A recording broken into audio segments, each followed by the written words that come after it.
Good evening, everyone, and welcome to the one of the very important part of accounting standard refresher course organized by WSF ICI. Before we go ahead, I request the WSF staff Sharma ji to start with ICI motto.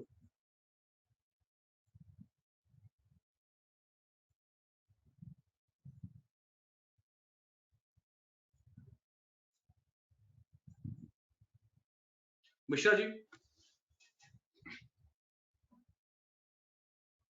Sir, एक minute.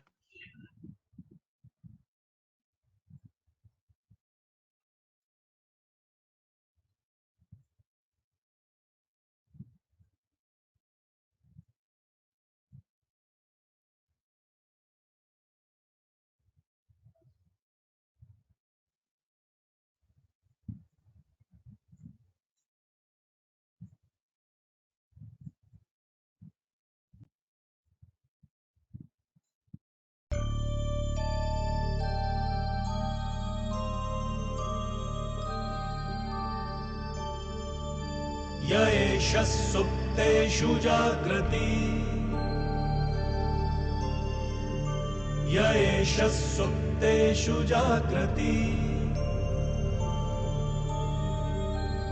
कामं कामं कामं कामपुरुषो पुरुषो निर्मिमाणः निर्मिमाणः तदेव शुक्रं तद्ब्रह्मा तद्ब्रह्मा तदेवामृतमुच्यते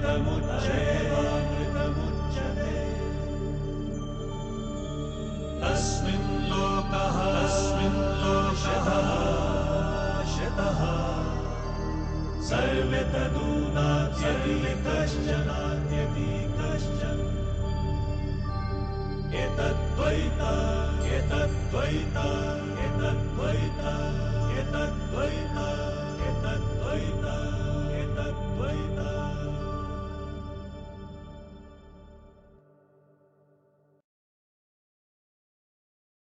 The faculty of the session CA Pritesh Amin ji, the coordinator CA Utkarsh Sharma, and seniors and friends, good evening all of you.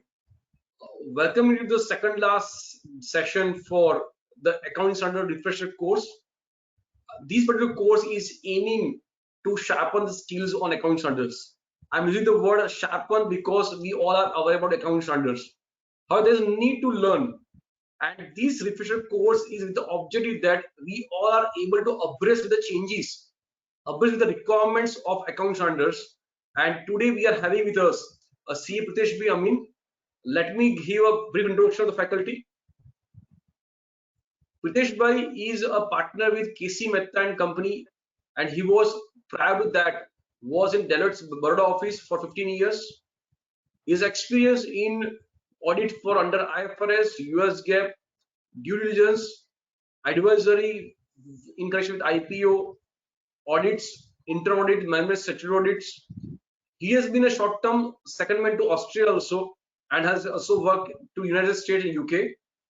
He has provided audit assurance service under US GAAP and IFRS, and his wide experience for different segments, which includes manufacturing, automotive, chemicals, engineering, oil and gas, construction. By qualification, he is also from Bachelor of Commerce, MS University of Baroda, and along with ICI, he has been as a member of ICI. So with this brief words, I welcome Pritesh Bhai to this August gathering on the today's session. Not taking much time, I think we all are here to eagerly listen to Pritesh Bhai for sharing his valuable inputs. Dear friends, today's topics are sometimes you may feel disclosure related. However, it has very important topics which are a core like provisions, contingent liability, not completely disclosures. It requires principles of measurement recognitions plus related party transactions, interim reporting. I think very important points which are generally ignored. But with Pritesh Bhai's experience of 15 years, we are sure that we are going to have very good experience also of practical exposure. With this brief word, hands over charge to Pritesh Bhai. First and foremost, thank you for the kind and the generous introduction as such. So before moving, before taking much of your time, let me get on to the topic first and foremost. and I'll just share my screen. Just let me know when my screen is shared as such. Yeah, it's visible now. We can see AS29. It's visible, right? Okay. Let me tell you in the first instance that I became a faculty for this session as such, 4 or 5 days back as such. So I've not been able to actually prepare a proper presentation that as much as I would have liked to, but I have covered most of the issues which I think are relevant per se. So let me start off with this intensive refresher course, practical aspects of accounting standards. These are the standards which are given in the sense of this session, which is AS 18, 20, 24, 25, and 29. So these are referred to as typically disclosure standards, but I come to that later, that this is not only disclosure, but there are certain recognition and measurement principles involved in addition to presentation requirements also. So nevertheless, primarily it is still referred to as disclosure standards. So first and foremost, AS 18 related party disclosures, AS 20 is earnings per share, AS 24 discontinuing operations, 25 is interim financial reporting, and AS 29 is provisions, contingent liabilities, and contingent assets. Of this 5, there are certain standards which we deal with on a regular basis, on an ongoing basis, which we can't do away with typically. But there are certain standards out of which, may not be relevant for most of the cases. May not be relevant for most of the cases. I'm just highlighting that for most of the cases. I'm not saying for all. There may be cases where those standards would be applicable to others. If you're working as an accountant out there, if you're auditing that entity, probably you may still be involved in it. But this is the applicability of accounting standards, as I said, only for in reference to the 5 standards that I am taking up in this session. First and foremost, if you are a company, then as we are all aware that MCA specified the accounting standards to be followed, and they also given a definition of a small and medium sized company and a non-SMC. Where non-SMC, all the standards are applicable. And if you happen to fall into an SMC category, then the standards which are applicable, which you exempt from, you may not disclose, you may not comply, you may not apply, those sort of wordings will come in, depending on standard to standard. But I will restrict myself only to those standards which I am taking up in this session. First and foremost, AS 20. Diluted earning per share may not be disclosed for SMCs. And I don't need to get into SMCs. I'll just briefly mention what an SMC is. If it's a company which is not a listed company, nor in the process of listing, it's a company which has revenue less than 250 crores, right? It's a company which has borrowings less than 50 crores. It is not a holding or a subsidiary of any of those companies. I'm saying very briefly. I don't need to, take it back again because you are all aware of this definition as such. So then, like I mentioned, diluted earning per share is not required to be disclosed for SMCs. And typically what I understand that most of the entities would get covered in SMCs. Most of the entities that we account and audit for would typically get covered in SMCs because the revenue above 100, 250 crores, those are few and far between. Those are not many as such. Most of the entities we would have would be SMCs as such. So diluted earning per share, that is one of the headaches or problem areas for most people, most entities in that case. So that is out as far as company is concerned. AS 29, para 66 and 67 relating to disclosures may not be complied. I'm using the word may not be complied as it is used in the standard, right? As it is given to us by the Gazette notification of the accounting standards, these are the words, may not be complied. Similarly, DEPS may not be disclosed. It does not say it is, the standard is not mandatory. Again, to highlight, DEPS may not be disclosed, para 66 and 67 relating to may not be complied. Now again, we classified this as disclosure standards relating session. So if you take out 66 and 67, disclosure relating to provisions, contingent liabilities, and contingent assets, then what remains? It's recognition, measurement, and presentation. So primarily, the main disclosure part is out.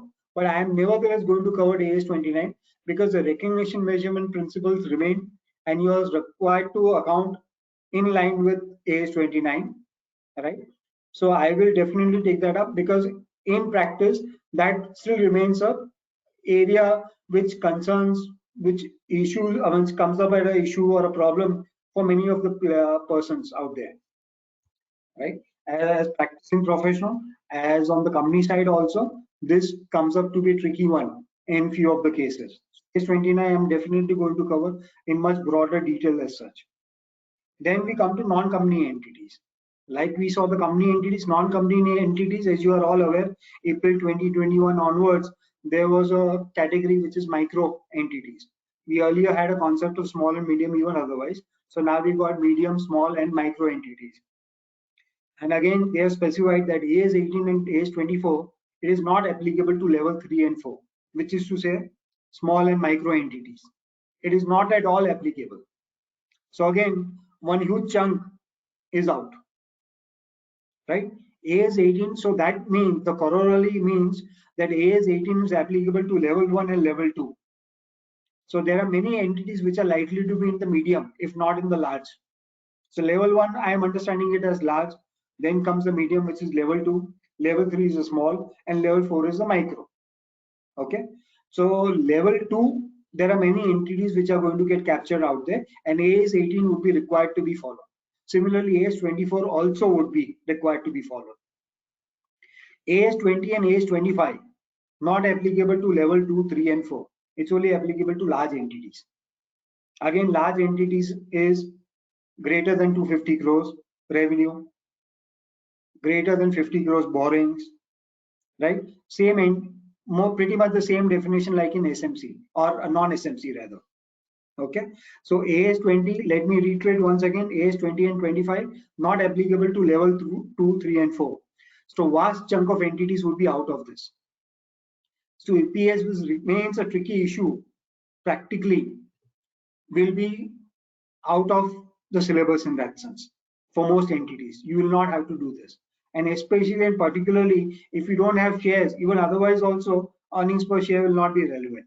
So non-company entities, unlikely many of the entities would have any shares, and where you have to calculate earnings per share as such, even otherwise. So that is one headache which is out even otherwise. Again, AS 29, recognition and measurement principles are applicable. Only certain disclosure exemptions applicable to level 2, 3, and 4. So the same disclosure exemptions as I listed up in the company's list, para 66 and 67 are not applicable. Again, disclosure requirements are not applicable. Recognition measurement principles remain. Presentation remains. Okay. So let me move forward from this.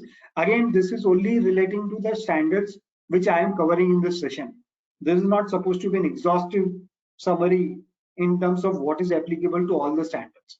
I have given, at the end, the reference points, the reference material.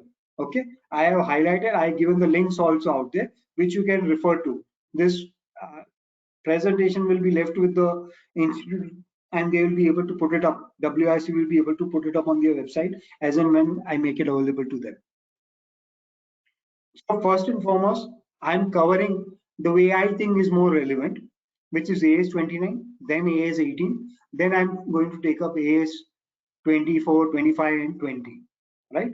But provisions, contingent liabilities, and contingent asset is what I believe is far more relevant, and I try to structure it in questions and answers round. Okay, before I get into the questions, I want to engage everyone. I want a response from you all. You can mention A, B, C, D sort of a thing. Yeah, first, second point, as the case may be, whatever your answers may be.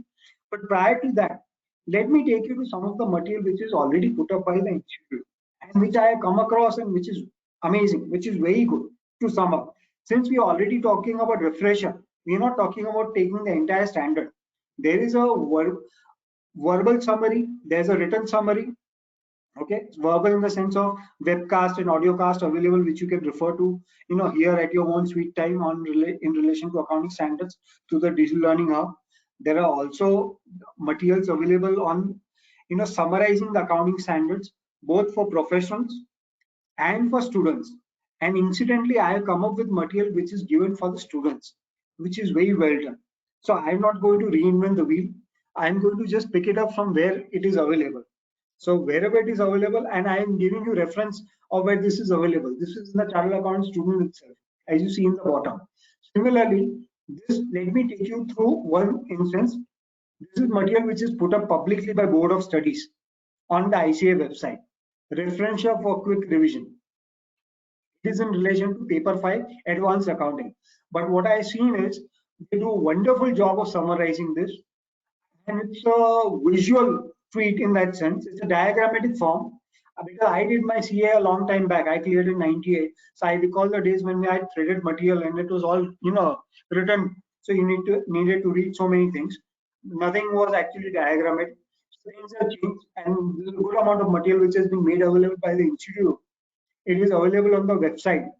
Okay, I am just taking it from there and taking it through there. In that sense, it's only summarized. There's a good amount of other material available, summaries and everything. So again, provisions, contingent liabilities, and contingent assets. We all know what the scope is. I'm just going to summarize very quickly, then come back to the questions where I would need to engage you, and I hope and expect it to be more interactive.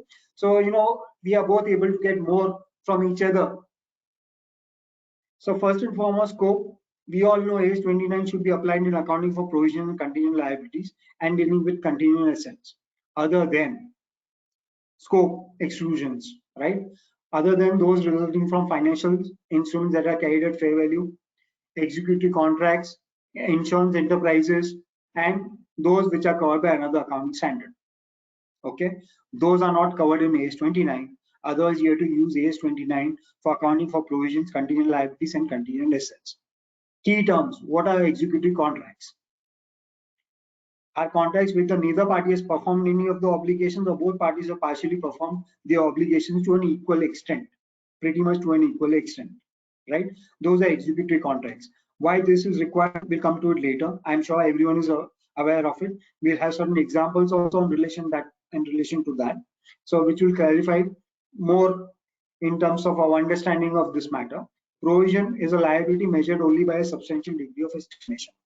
Liability is a present obligation of an enterprising arising from past events, the settlement of which is expected to result in probable outflow of economic resources, right?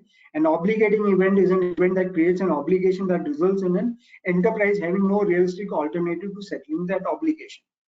Okay, these are key terms. I'll not bother you belabor the point because this is already known to us. What is the onerous contract? It's given below. Is a contract where the unavoidable cost of meeting or fulfilling the contract would be far higher than the economic benefits expected to be received under it. Again, what is a contingent liability? A possible obligation that arises from past events and the existence of which will be known or confirmed only by the occurrence or non-occurrence of an event not wholly within the enterprise. Or it's a present obligation where you are unable to measure it. Okay, and that you are unable to recognize it in the books, or it is not probable that the resources will flow from the entity. Then that present obligation, though it's a present obligation, it will be referred to as a contingent liability. What's a contingent asset? A possible asset that arises from the existence of which is confirmed by the occurrence or non-occurrence of the future events not wholly within the control of the enterprise. Again, the wordings are very clear, not wholly within the control of the enterprise. What's a present obligation? If based on evidence available, its existence in the balance sheet is considered probable. That is more likely than not. Possible obligation, it is not probable. That is one way of looking at it. But based on its existing is considered not probable. So if present is probable, possible is not probable. What is the restructuring? Nowadays, you'll find many entities getting into restructuring activities, primarily companies, even other entities. And if that restructuring is a program which has been planned and controlled by the management, so why would something which is planned and controlled by the management and something which is going to happen in the future, you need to provide for it or not? Are you required to provide for it or not? This is something which gets covered in the standard. The scope of the okay. Again, what is a past event? This matters a whole lot. When you're looking at an obligating event, past event is okay. Is an obligating event which has occurred, and it's a past event. Past event that leads to present obligation is called an obligating event. Required for cost that is to be incurred in the future. Obviously, we all understand and know this. It is only obligation existing independently of enterprise future actions that are recognized as provision. Something that is wholly within my control, and then what have I actually incurred, or what it for. That's a so past event is something which you need to look at in that sense. Application immediately may do so at a later date because of the changes in law. We understand all of that. But is it because the law has changed, there's an obligating event to not? That is something that we look at in terms of examples. Probable outflow of economic resources, where we expect that the economic resources will flow out of the entities, right? In such a case, only would you require to provide it as a present provision in terms of a present obligation. Otherwise, it probably could be contingent liability. When it is a present obligation as a result of past event, again, provision definition, provision is a liability which is measured, on the basis of substantial degree of estimation. Easy to measure. The principle is clear. It's a not a contingent for it to be recognized in the books of accounts, in the financials. It is probable that an outflow of economic resources will happen, just like in the case of a liability. A reliable estimate of the amount of, again, reliable is not a point estimate, be a range also. It could be broadly reasonable, it not be very arbitrary. And if that be the case, then so again, reliable defined, present obligation has been defined, contingent liabilities again, future events, contingent assets, expected disposal of reimbursement. If you look at the, I'm really amazed and pleasantly surprised with all this material. I'm sure the students, probably 4 or 5 years back, this presentation, this quick reference points. Other material which is available. Obviously, you need to refer to the accounting standards in its entirety. You just can't refer to this, but it's like they mentioned, it's a quick revision. It's a reference of. So we are also revising as of now, and this very well sums up on a visual basis. Okay. Reimbursement, measurement, best estimate, risk and uncertainties. I'll come to this as we look at the questions also. Okay. So it's a 4-page summary, visually done. Now let me come to the question answer round, because like I mentioned earlier, I would like it to be an interactive session to answer to me in the chat, because that would be the most important thing. Please, so that it becomes more interactive and we are able to get I am able to okay. First and foremost, a constructive obligation to restructure arises only when an entity has. Please read the question and respond to it in the chat.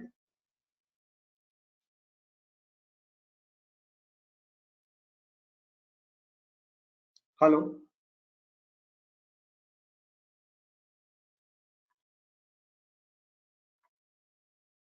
Please select as many options you think are applicable. A constructive obligation to restructure arises only when an entity has.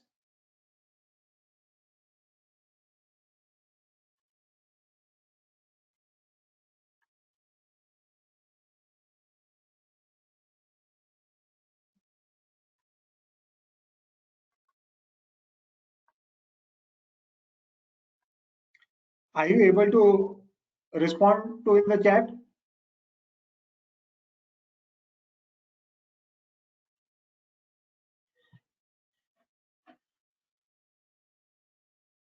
Hello, Mr. Utkarsh.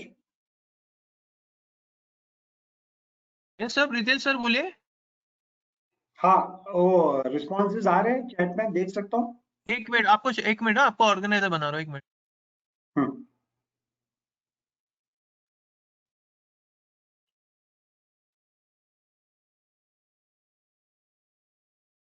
तो right side के control panel में देखो sir, question box आया होगा आपको, उसमें दिखेगा response.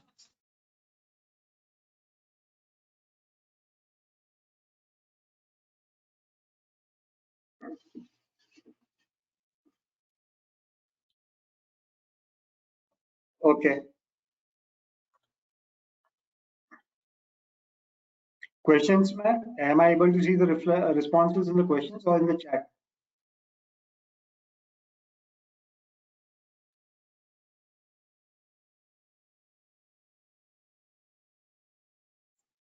Okay. I presume you have responded to it. I am unable to see it right now. Probably when I do get a chance to look at it and when I get it, I'll come back to this. But let me take you through the question answer round.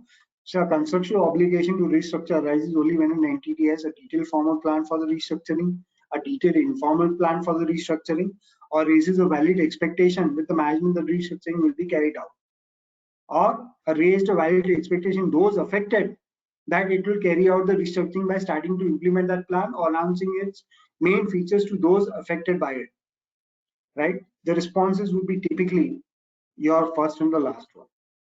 A constructive obligation for restructuring arises only when it has a detailed formal plan and when those which are going to be affected have a valid expectation that this plan will be carried out. Okay, then you need to provide for this. Okay, this is why restructuring is important. Let me move to question 2. Please read the question. I am also going to read the question, but you also do, and please respond to it if you are able to. Just before the end of the reporting period, an employer announced the intention to terminate the employment of a number of employees. The employer met with the trade union and presented the details of the termination plan. However, the trade union indicated that they were unhappy with the terms and unlikely to agree to them. How should this event be accounted for in the employer's financial statements? This is what you see nowadays in many of the companies or clients which I have also handled or come across of the reporting entities. Basically, they are going in for VRS, they are restructuring their operations, particularly after COVID, many of them have done so, right? In that case, when do you accrue or recognize those provisions or liabilities, if at all, if you do? Okay, so in this instance, let me repeat the question once again. The employers announced the intention to terminate the employment. The employers met with the trade unions and negotiated with them, or is in the process of negotiation. The trade union has indicated they're not happy with the terms and they are unlikely to agree to them. So in such an instance, do you need to accrue for any amount at all? Do you need to provide for it, or is it a liability? This is the question that we come across. Please respond to the answers if you are able to. Okay, I am able to see some of the responses. Option C, option D. Okay.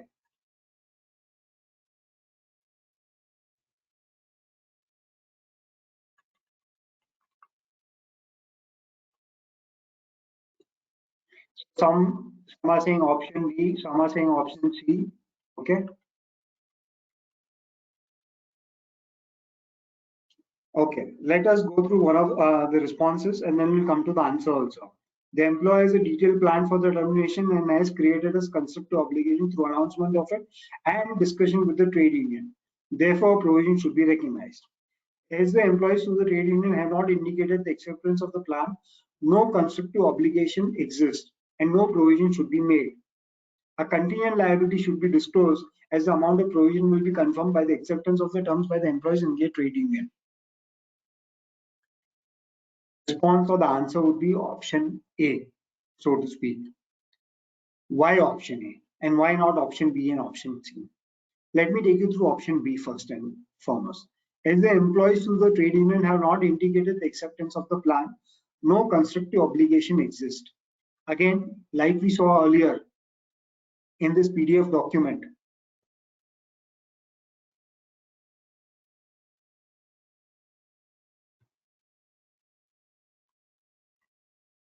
a restructuring, right? You need to get there. You also need to go to what a constructive obligation is, okay, what a present obligation is, and there's a restructuring specifically which is taken care of out here, right? That is what you need to refer to. That is part of, as you can see, restructuring out here. Okay, basically what happens is you don't have to wait for the acceptance of the plan by the trade union. Trade union may not be happy with the terms, but that does not mean that there's no valid expectation that will go through in whatever form. That they announce that they want to terminate the employees, it is very clear. To what extent and how it will be done, it's a methodology, mode, right? Maybe the amounts, whatever may be the case. So there is a valid expectation that this will go through. There's no question of going back, even if they don't accept the plan. The plan may be tweaked, may be revised, may be changed, may be modified to that extent. Okay. Contingent liability, are you not able to make a reliable estimate? Again, is it a present obligation or is it a future obligation? Okay. Is it depending on something? It is not depending on the occurrence of a particular event. The parties accept it or not accept it, it will still sail through with a modified plan. So the amounts may be difficult to measure as of now, but you can definitely take a reliable estimate, because once you started a on the table discussion with the trade union, you know what you're ready to offer, you know what the other party is accepting or asking for, right? So you have a range. You may be on the higher side of the range, you may be on the lower side of the range, or you may be based on best estimate summary or probabilistic summary in that sense. So it's the first one, because the detailed plan for terminations has been made. They have created a constructive obligation by announcing it to the trade union, okay, and even discussing it. Therefore, provision should be recognized. Question 3. Again, an entity sells goods under a warranty with customers are covered for the cost of repairs of any manufacturing defects that become apparent within the first 6 months of after purchase. If minor defects were detected in all products sold, repair cost of 1 million would result. If major defects were detected in all products sold, repair cost of 4 million would result. The entity's past experience and future expectations indicate that for the coming year, 75% of the goods sold will have no defects, 20% will have minor defects, and 5% will have major defects. So what would be the expected value of the cost of repairs? Please indicate your option or response. I'll wait for half a minute for that.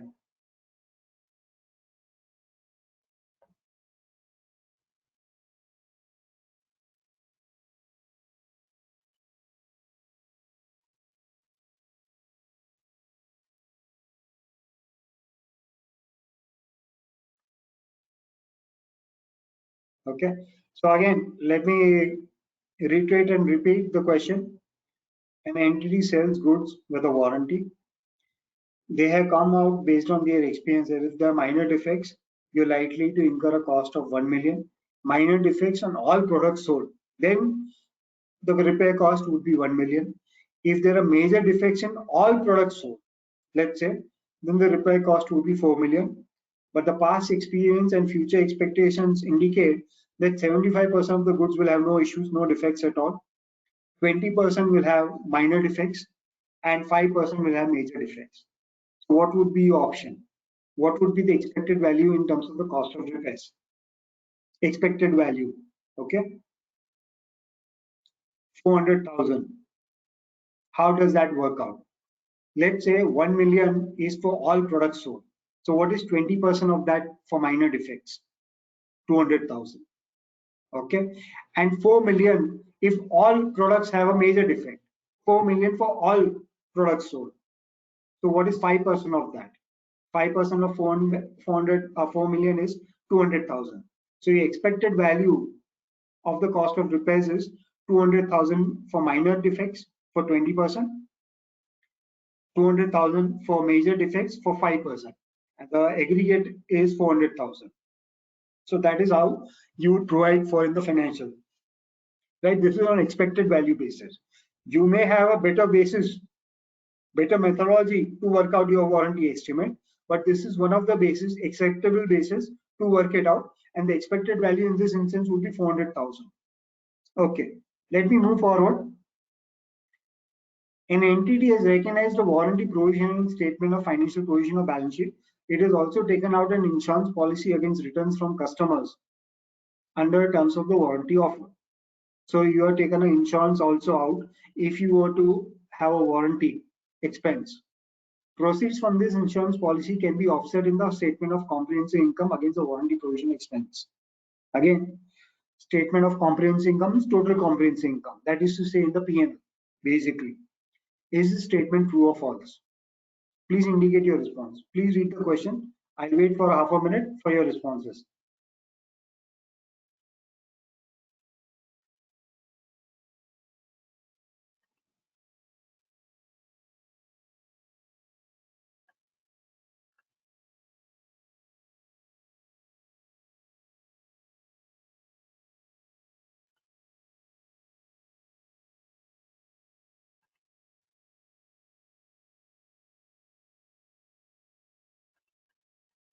I'll wait for some time for the responses. Okay, some have said true, right? You got the answer, right? It's true. Ultimately, if you're going to get reimbursed by way of an insurance as against the expenditure which you incurred, that will anyway go where the initial expense is gone, which is in the P&L, right? Or the total comprehensive income statement as such. So this will also go there. So it's true. Let me go to the fifth statement. You have to select the true statement with respect to contingent assets. True statements. It could be one, it could be more than one. So please select. Contingent assets are not recognized in financial statements, recognized in the financial statements, disclosed in the financial statements if inflow is probable, and never recognized in the financial statements. Please indicate your options. Please read the question and indicate your options.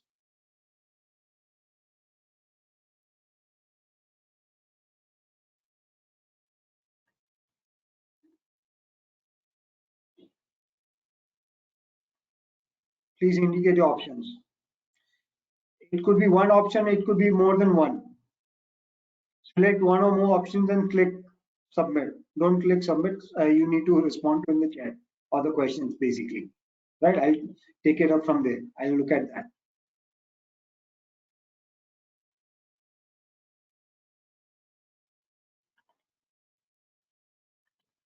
Okay. Contingent assets are first instance not recognized in the financial statements, as we are all aware. They are disclosed in the financial statements if the inflow is probable. Okay. We are never recognized in the financial statements. You don't need to say that because it is not a matter of never recognized. If you are virtually certain, we'll come to that topic also, then you can recognize, not otherwise, right? But by and large, contingent assets are not to be recognized in the financial statements, but if the inflow is probable, then you need to disclose in the financial statements. Okay. Again, which of the following statements is true?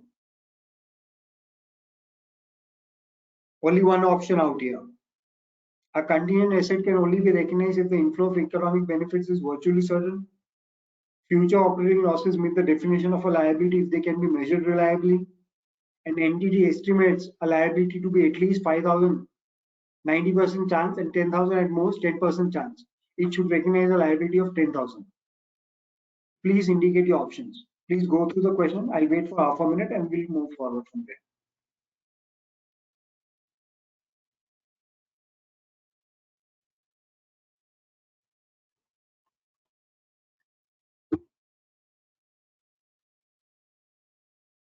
Only one option to be selected.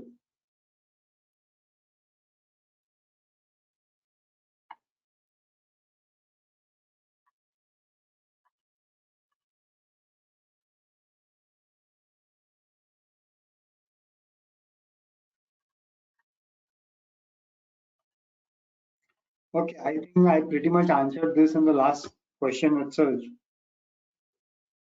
A contingent asset can only be recognized if the inflow of economic benefits is virtually certain. Okay, if it is virtually certain, then it's not a contingent asset typically, right? In that case, you need to recognize this in the financials, not otherwise. And other two options, future operating losses meet the definition of a liability if they can be measured reliability. No, future operating losses, even if they are reliably measurable, nevertheless, it is future operating losses. So you can't recognize that today. It will only be recognized as and when you come to it, right? Then third option, an entity estimates a liability to be at least 5,000, 90% chance, and 1,000 at most 10% chance. It should recognize a liability of 10,000. obviously the question gives itself out, right? If you got 90% chance of 5,000 and 10,000 only carries a chance of 10%, why would you go and recognize a liability at 10,000? First and foremost, it does not set in the most scenario, yes or no, binary scenario also, nor does it come out by way of an expected value also. So it does not sit out there. It's only the first option, which is the true one. Let me go to this one, question 7. Which statements need to be satisfied in order for a provision to be recognized? There's again one or more options. Which statements need to be satisfied in order for a provision to be recognized? An entity has a present obligation, legal or constructive, as a result of a past event. An entity has a past obligation, legal or constructive, as a result of a past event. It is probable, that is more likely than not, that an outflow of resources embodying economic benefits will be required to settle the obligation. A reliable estimate can be made of the amount of the obligation. And the last one, the amount of the obligation is known. Sorry, please excuse me if there's a repetition of those words, of the obligation. It's an error, right? So just read it as the amount of the obligation is known. I'll wait for half a minute. You can respond to this.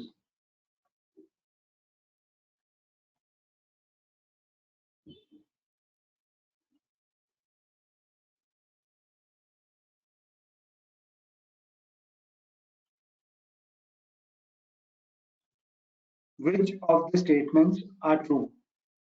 There is not a single sentence or single statement. There could be single, there could be more than our singular sentence, which is correct. I get A, B, D. I get A and C.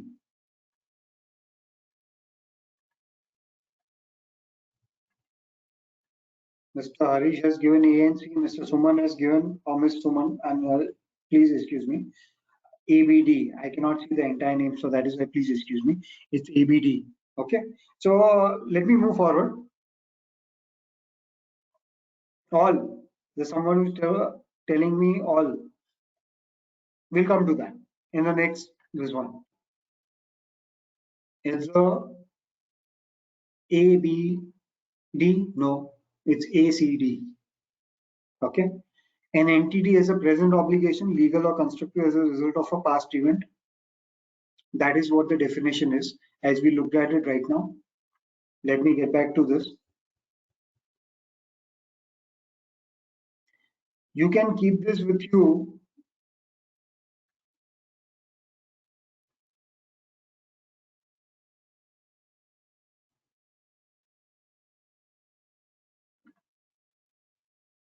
Right? What is the present obligation?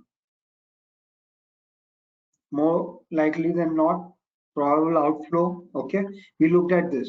So let us look at a liability. What is a liability? Liability is a present obligation of the enterprise from past events, the settlement of which is expected to result in an outflow from the enterprise of resources embodying economic benefits.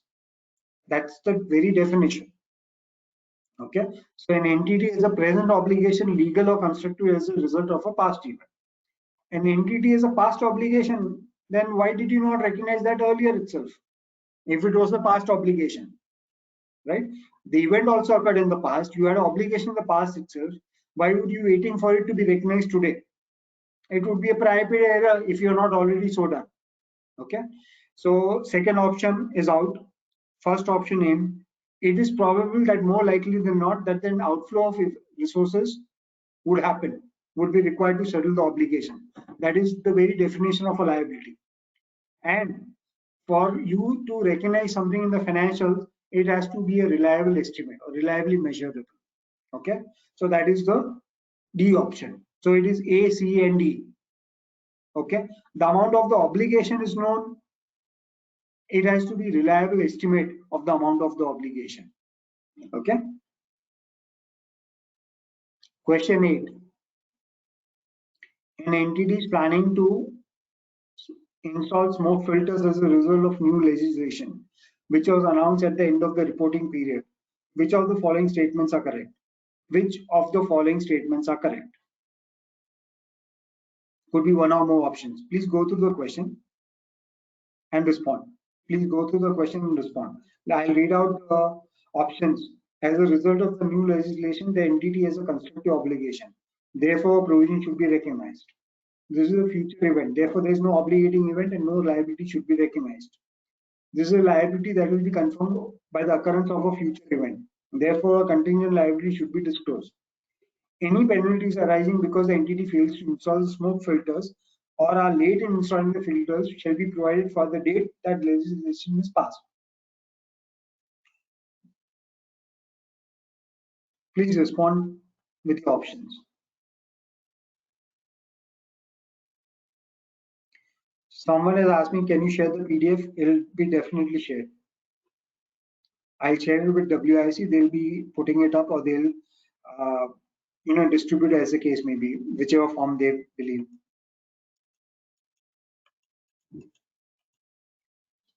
A and option 1, it's pretty much the same. Most people have said it is A, option A. Okay, an entity is planning to install smoke filters as a result of a new legislation, which was announced at the end of the reporting period. Okay, now again, how do you look at it? Why do you need to provide something in your financial statements? You need to look at it whether it's a present obligation based on past event.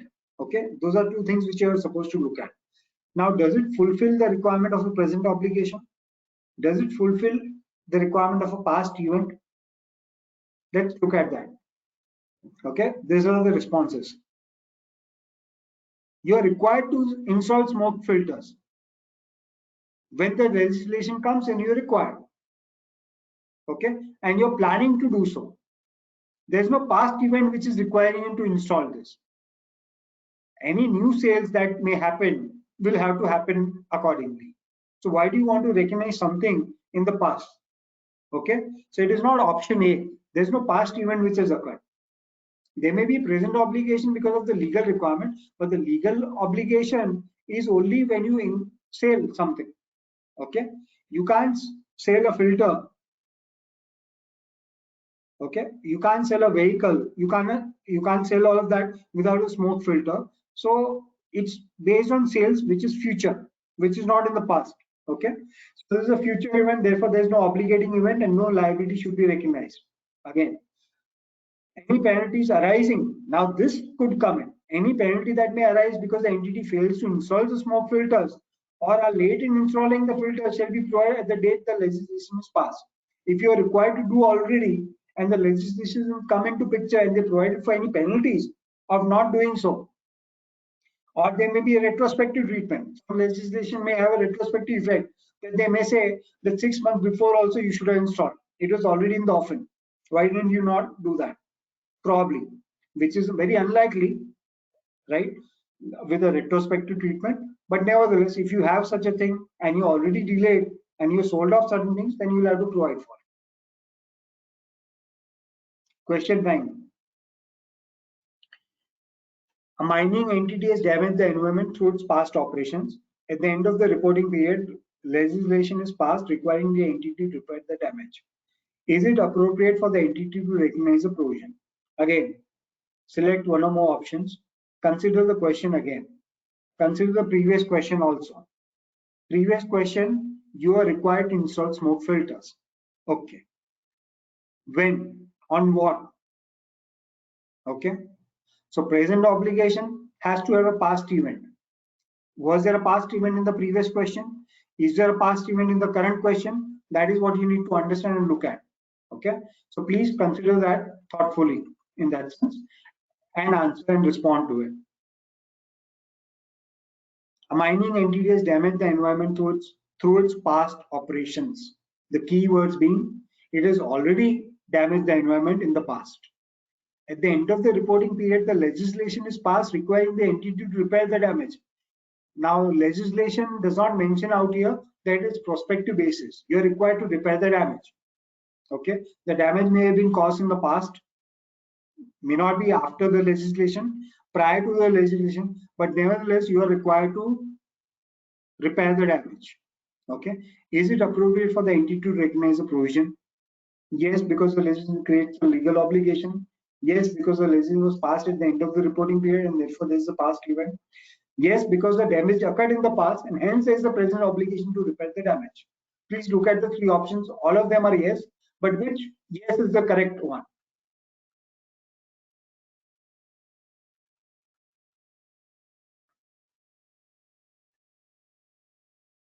Have you responded to it? I'll move forward, right?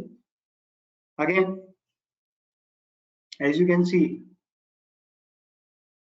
yes, because the legislation creates a legal obligation. Just in the case of smoke filters, there was a legal obligation which was created, first and foremost. But there was no past event. Okay, here you have a past event. Yes, because the damage occurred in past and hence there is a present obligation to repair the damage. Okay, legal obligation comes in today, but the past event, which is the damage which was caused to the environment, occurred in the earlier periods or year prior to the legislation coming into picture, and legislation requires you to remediate or repair the damage, and hence 1 and 3rd option are right, A and C, so to speak. It cannot be B. Okay, just because there's a legislation, there's no past event. That is what we saw in question 8 also. Let's move to question 10. Which of the following statements are false? Which of the following statements are false? So it is one or more options. Which ones are false? An entity rents a property for its business operation. The property is rented over a period of 10 years. The operation predicts it will be making losses for the first 5 years, but the overall contract is estimated to be profitable. This meets the definition of an onerous contract. Okay, that's the first option. An entity has abandoned the property that it was renting. It must continue to pay rent for the next 3 years due to the terms of the rental agreement, but there will be no economic benefit generated by the property. This meets the definition of an onerous contract. Okay, an entity that takes out insurance against the liability must set the asset off against the liability. Please go through the question. I'll wait for a minute or so for you to respond.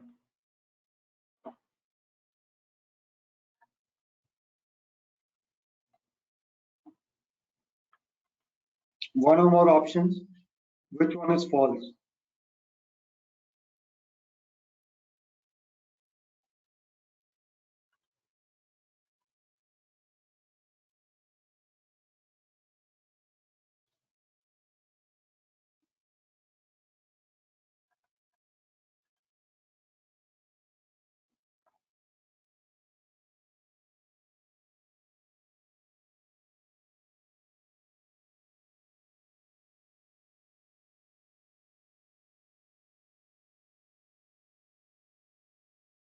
Okay.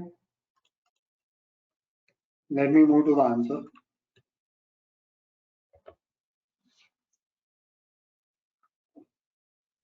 Which one is false? Not true. Okay. So an entity rents a property for its business operation. The property is rented over a period of 10 years. The operation predicts it will be making losses for the first 5 years, but the overall contract is estimated to be profitable. This meets the definition of an onerous contract. It does not meet the definition of an onerous contract. Onerous contract is the cost to fulfill a contract will be far higher than the economic benefits to be obtained from the contract, and that is over the entire lifetime of the contract. That can be just first 5 years.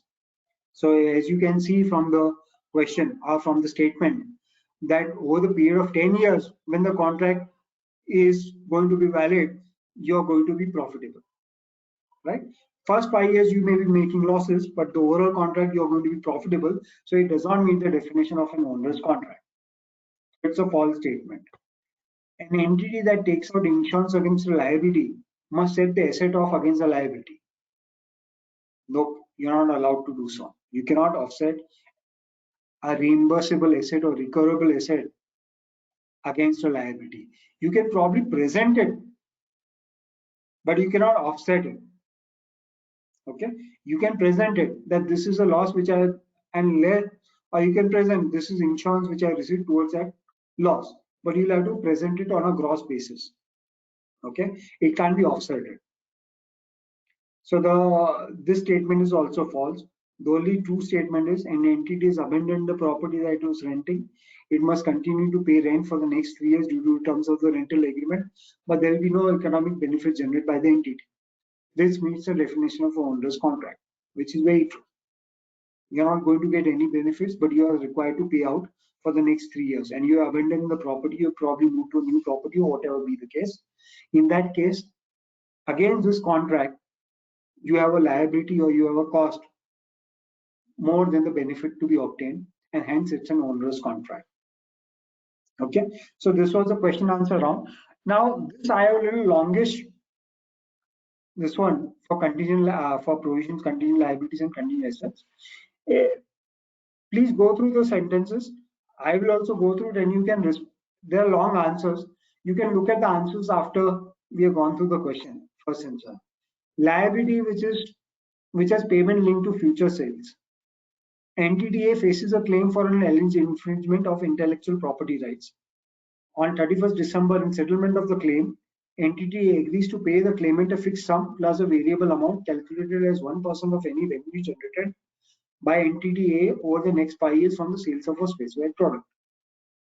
At 31st December, should Entity A recognize the liabilities for the obligation to pay a variable amount on the basis of future sales? Typically, if anything is relation to future sales, future losses, you would not accrue or recognize a liability or a provision currently. Okay. Now you have to consider other facts also.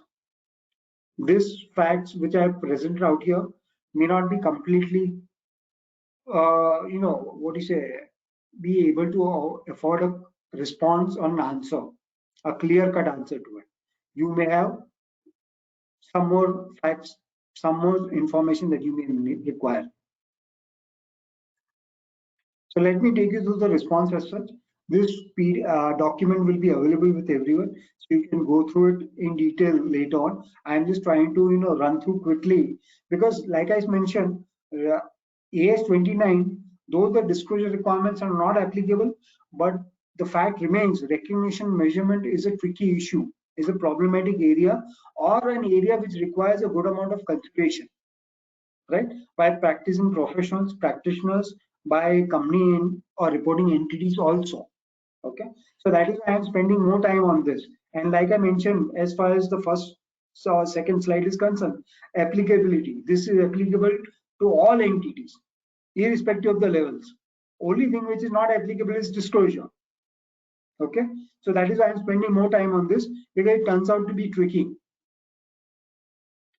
Now again, it depends. Like I mentioned, you need more facts, more information.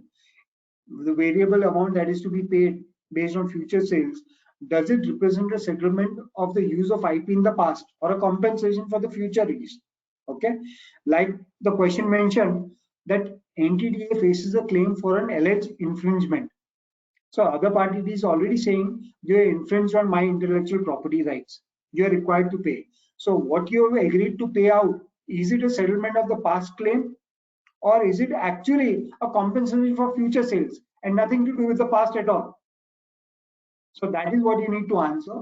Then you'll come to know whether you need to provide for it currently or later.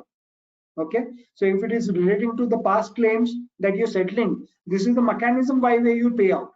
You don't want to pay it in one shot, so you said in future sales I'll give you a higher price, or I'll give you this percentage, though an amount which I agree with you today that I'll settle for the previous amount.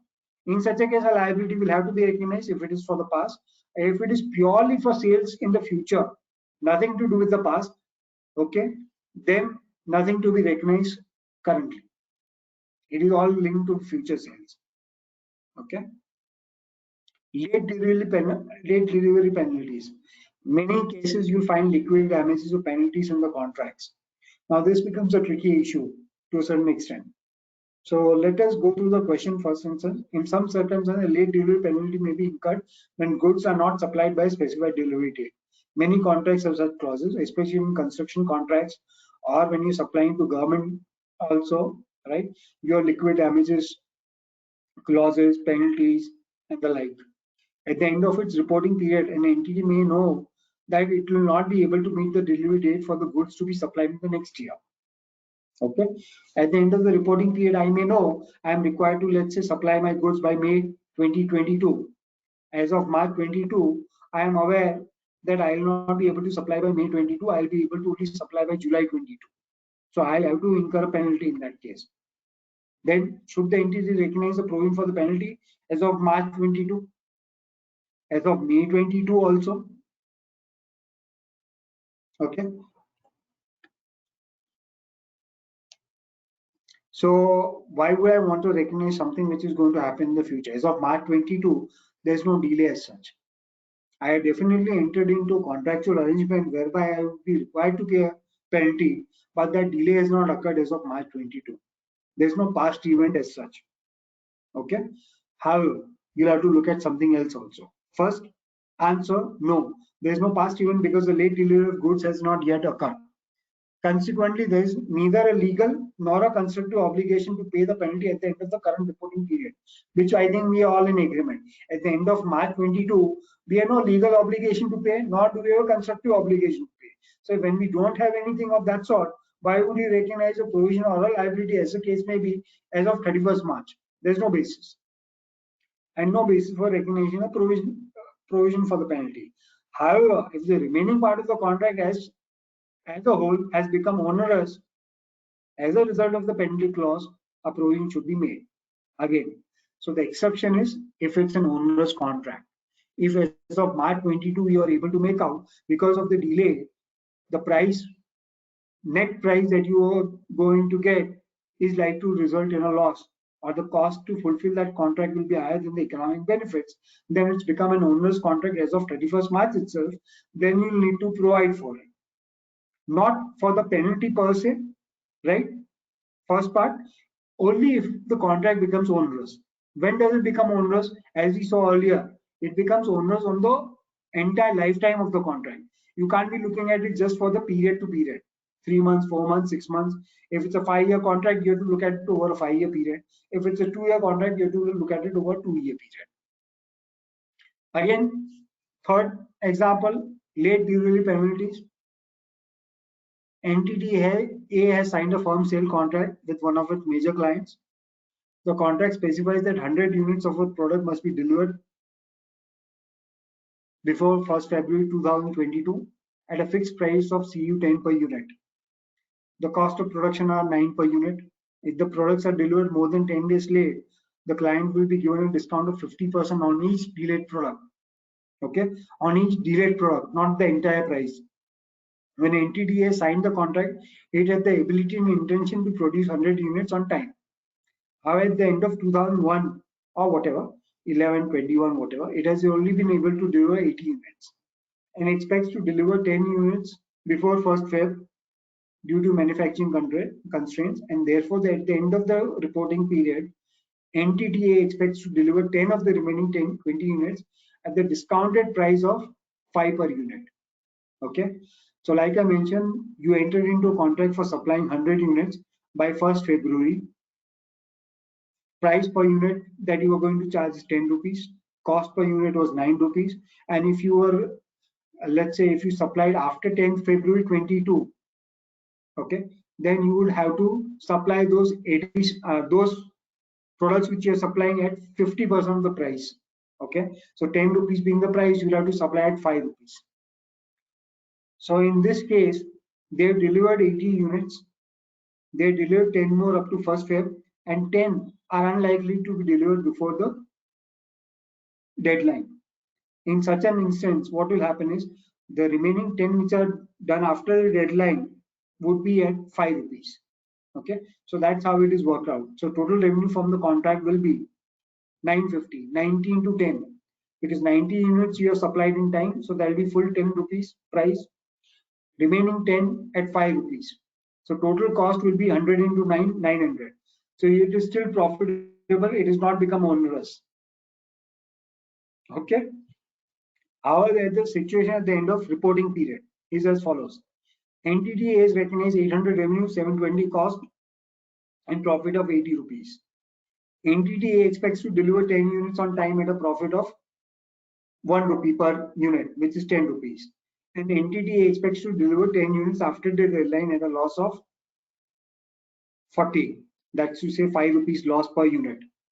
Okay, 5 rupees price loss in that sense, minus 1 rupee which you are making as a profit. So net loss would be 40. So this is the position at the end of the year. Okay, and overall contract basis, you expect to generate a profit of 50 rupees. What do you do? Right? What do you do? The remaining part of the contract is therefore onerous, and a provision of CU 30 should be recognized. Okay, to cover the potential loss from the outstanding obligations. Because what has happened, you recognize profit of 80 rupees in 2021. You know there is going to be a loss of 40 rupees. You're going to earn 10 rupees. So 80 plus 10, 90, 90 minus 40, 50 rupees is what you're going to get on the overall contract. Okay, but at the end of the reporting period, this is what it is. So you have to go and recognize as an onerous contract and recognize a provision in that case. You recognize 80 rupees already, so you have to bring it down to 50 rupees. I leave this, you can go through the response in detail later on. Okay, employment disputes. If you have any queries, you can post your questions. I am leaving my number and contact details also. We can touch base later offline also, because online may not be possible right now, given the way we are structured to present this and the time involved. Okay. Employment disputes. An entity employs 3 professional seamen. Maritime law prescribes that registered professionals are paid a premium over unregistered professionals. The entity subsequently discovers that the professionals are not registered and therefore have been overpaid. The entity consequently reduces the salary of those employees or those professionals, who then take the matter to court. One employee wins a case and awarded 70,000 retrenchment package. The other two lose on a technicality, but will appeal the decision. Lawyers are certain that the appeal will be successful. Okay, so appeal will be successful. Who is appealing? The two employees are appealing, and the lawyers believe they will be successful. So the entity may not be successful in this instance. What provision should be recognized? So first and foremost, maritime law required that professionals be paid higher than registered professionals be paid higher than unregistered professionals. These 3 persons would have claimed themselves to be registered. Later, it was realized that this were not registered, and so that is why you paid higher to them as registered professionals as compared to unregistered, and that is why the company took action of reducing their salaries to recover those amounts. Okay, so the employees went into the justice system or the court system, where one of the employees actually got a retrenchment package. They won the case. The other two lost on a technicality, and they are likely to appeal the decision. And our lawyers, if we are the reporting entity, have advised that the appeal will be successful, that the employee's appeal will be successful. That means we would lose in that case. What provision should be recognized? Should a provision be recognized at all? And if at all, then how much? First and foremost, given the scenario that one case has already gone against you, and your lawyer's also assessment that the other two is also likely to go against you, a provision would have to be recognized. It will not matter whether you believe you are right or not, or whether you are done correct thing and the others have not. Once it has gone through the court and the justice system, and the judgment has been delivered against you, and that is likely to be the case even in the 2 employees, then you are required to recognize the same. Okay, so provision should be recognized for the best estimate of the cost to settle the appeal. You do not know as of now whether it will be 70,000 in the next 2 cases also, or 1,40,000, but you have to make a best estimate in that case. Okay, because they would have laid a claim in the court system that this is what we expect to be paid. So you have one upper limit, so as to speak, and you can start with that. You can come up with the best estimate, but you'll have to provide for it. Okay, then we got recognition of constructive obligations associated with the construction contract. Entity X is in the construction industry. It stores plant and machinery at its site A, and transports certain plant and machinery, example cranes, to a construction site B. where it is in the process of constructing a hotel. At the end of the construction, entity X will be required to remove the crane from site B and transport it back to site A or to site of another contract. Should a liability be recognized for transporting of the crane back to site A? Okay, simple. And this is typical the instance in construction contracts, big construction companies, EPC companies. Let's say you got L&T, Punj Lloyd, whoever, right? IRB and all those companies which are into construction. They have many projects or sites running simultaneously. So they'll have some set of equipments and machinery or cranes and the like which they'll be using on different or multiple sites, okay, depending on the requirements. So they'll move it from one site to the other. They may even store it at some site till the time it is required to do so. Okay, in such an instance, if I take it to a site A, then I am storing it at site A and I need to take it to site B. And from site B, as soon as my project is completed, I'll obviously have to remove all of this machinery and the cranes and everything else. Do I need to provide for the removal cost right now, which is basically transporting it? Typically, I'm sure most of us would have the answer yes, because it requires us to do so. This is not covered in AS7, but it's a matter of AS29 as such. If there's a cost, okay, where you are required to restore the site, restore the crane back to wherever it was required to be taken out, then you need to recognize the cost currently itself, not when it is incurred, because you know it is to be done. Okay, whenever the project gets completed, you are required to take it out, and that's a cost which you are likely to incur. So it could be the case where you have a storage facility, let's say in Chennai, and you've got a project in UP. So you've taken the cranes out there, so you're going to incur a huge cost of transporting it back out here. So you'll need to provide for it upfront. Obligation to restore leased property. Okay, I have got 14 such instances where I put up here one by one. Okay, so I'm sure this will be good in terms of understanding. Most of us are anyway doing or handling this. If there are issues, if there are contrary views, or if there are different or conflicting views, we can take it up offline. You can contact me separately. We can work on that also, right? I may not be able to present all of them to you, and I am not wanting to present all of them to you. They will become a tad bit tedious in that sense. Okay, so I'll try and focus on the other standards to a certain extent. Like I said, this standard is very relevant across all levels. There's no exemption from recognition, measurement, and presentation. This only to the extent of disclosure. In the session which I am taking, though it is for disclosure standards, the disclosure part is gone for most of the entities, not for all the entities. Obviously, there are some entities which the disclosure would be relevant. Okay, but primarily disclosure is out for most of the entities that we are going to look at. So obligation to restore leased property. Again, this is typical in our businesses. If entity has taken a lease, as a condition of the lease and prior to return of the property to the lessor, entity is required to remove any leasehold improvements, additional internal walls, partitioning fitted, restore the fabric of the building as it is in the original condition, right?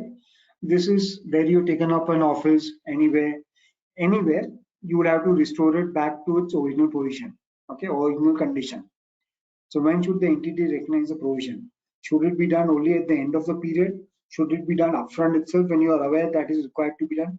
Clearly, the answer in most cases would be upfront itself, because it's an expenditure which is required to be provided upfront. Okay. Obviously, there are certain scenarios where the answer could be different. So those scenarios I mentioned in the answers, you can look at it at that time.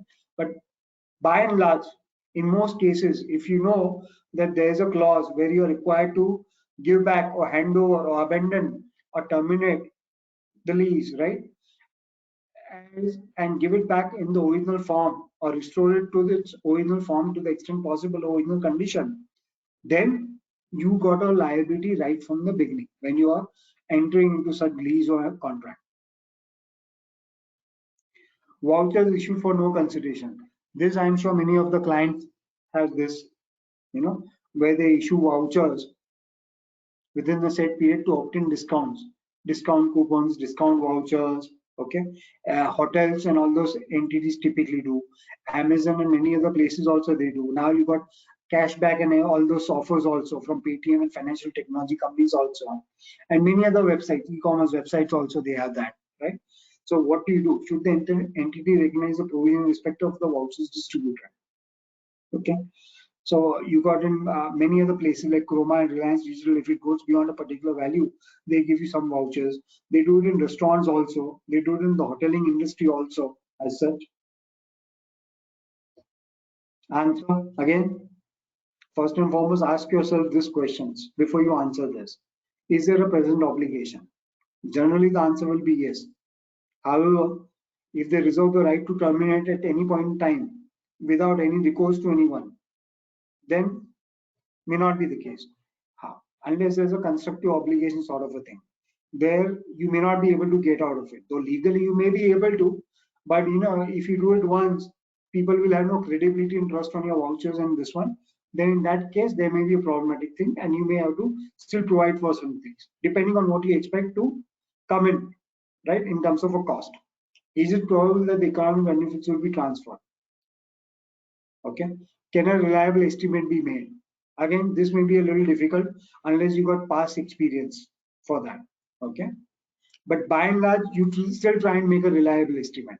What is the proportion of the percentage that could come back to you?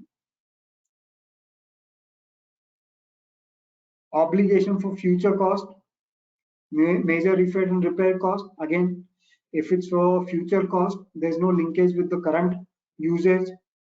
There's no legal requirement. There's no contractual arrangement. Okay. Typically, what happens in ship and marine aircraft, they are required to have, major work or inspections for their fitness. Okay. Whether airlines could fly those aircrafts or not, the ships could be used or not. So that is a major thing. But they typically have a requirement of a period on hours. How many hours has it been operated? After that, you have a responsibility or liability, not prior to that. So in that case, you would have a liability only after the hours completion and not prior to that. Even if you have an expectation that over the term of that contract, you may be completing that hours. Lease of aircraft, again, I'm skipping some of them. I'm coming to this one, onerous contract, because that is one thing that you need to look at carefully and clearly, because there are many contracts which are entered into by the companies or the entities basically, and those could be onerous contracts where fulfilling those contracts may be far more costly than the benefit to be received, and that is something that we need to look at clearly. Okay, so this is one example. Entity A has entered into a contract with entity B to supply goods for a fixed price of 100. Because of price inflation, entity A's expenditure to meet its obligation in the contract is expected to be 120. No other benefits are expected under the contract. Therefore, the contract is considered to be onerous and a provision should be recognized. Entity A estimates that any compensation or penalties arising from failure to fulfill the contract are equal to the cost of fulfilling the contract. In the sense, if I want to get out of the contract, the other party will ask me to pay for the remaining of the differential, which anyway I would be required to bear had I fulfilled the contract, right? Because they want it in that sense. So it's equal to the cost of fulfilling the contract. So I have fixed price of 100. There's an inflation which has occurred, okay, and I would be required to now incur a cost of 120 as against 100 which I agreed to. So 20 rupees is what I'm going to incur, higher than what I agreed to or the benefit that I'm going to get. It will become an onerous contract. So you will have to typically provide for it.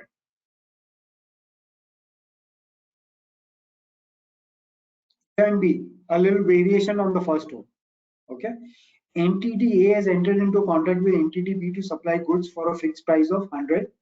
Because of price inflation, entity A's expenditure to meet its obligation in the contract is expected to be 120. No other benefits are expected under the contract. Therefore, the contract is considered to be onerous and a provision should be recognized. This part we are clear. Entity A estimates that any compensation or penalties arising from the failure to fulfill the contract are equal to the cost of fulfilling the contract. This scenario remains the same as in 11A. Question differs.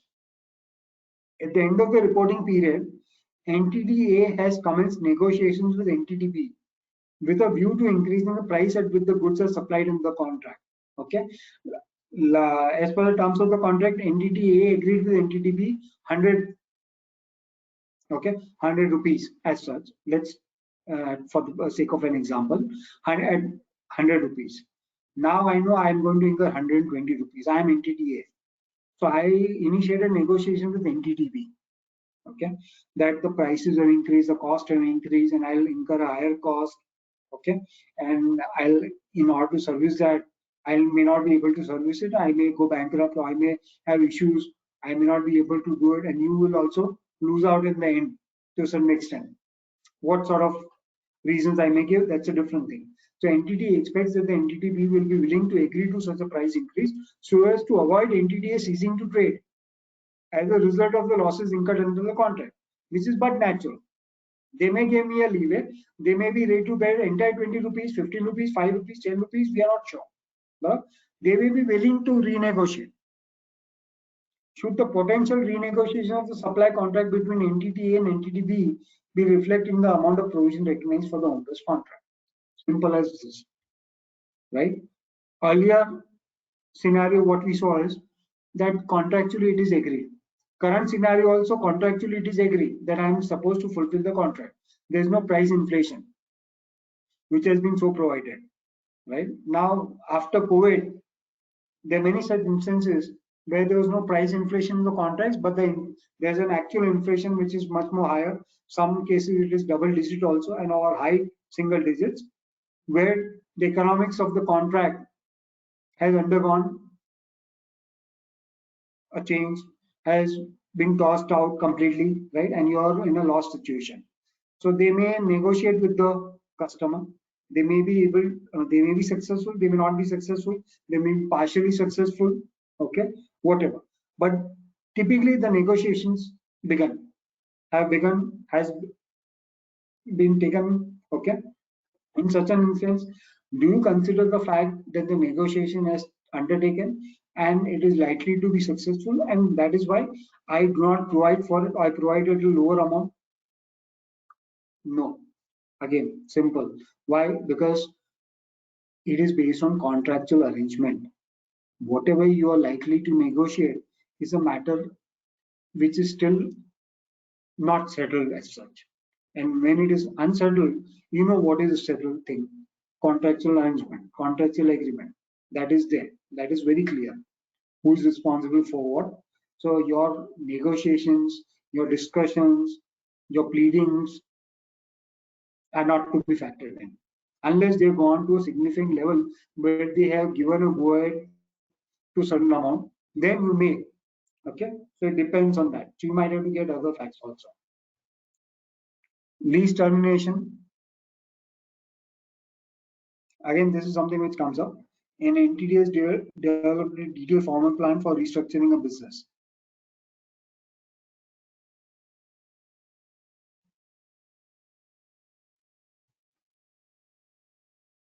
I'll skip this also. Yeah, I think identification of employees to be terminated on the restructuring plan. I think we saw it in one of the questions also partly, but nevertheless, let me cover it out here. If you already have a restructuring plan, it's an announced plan.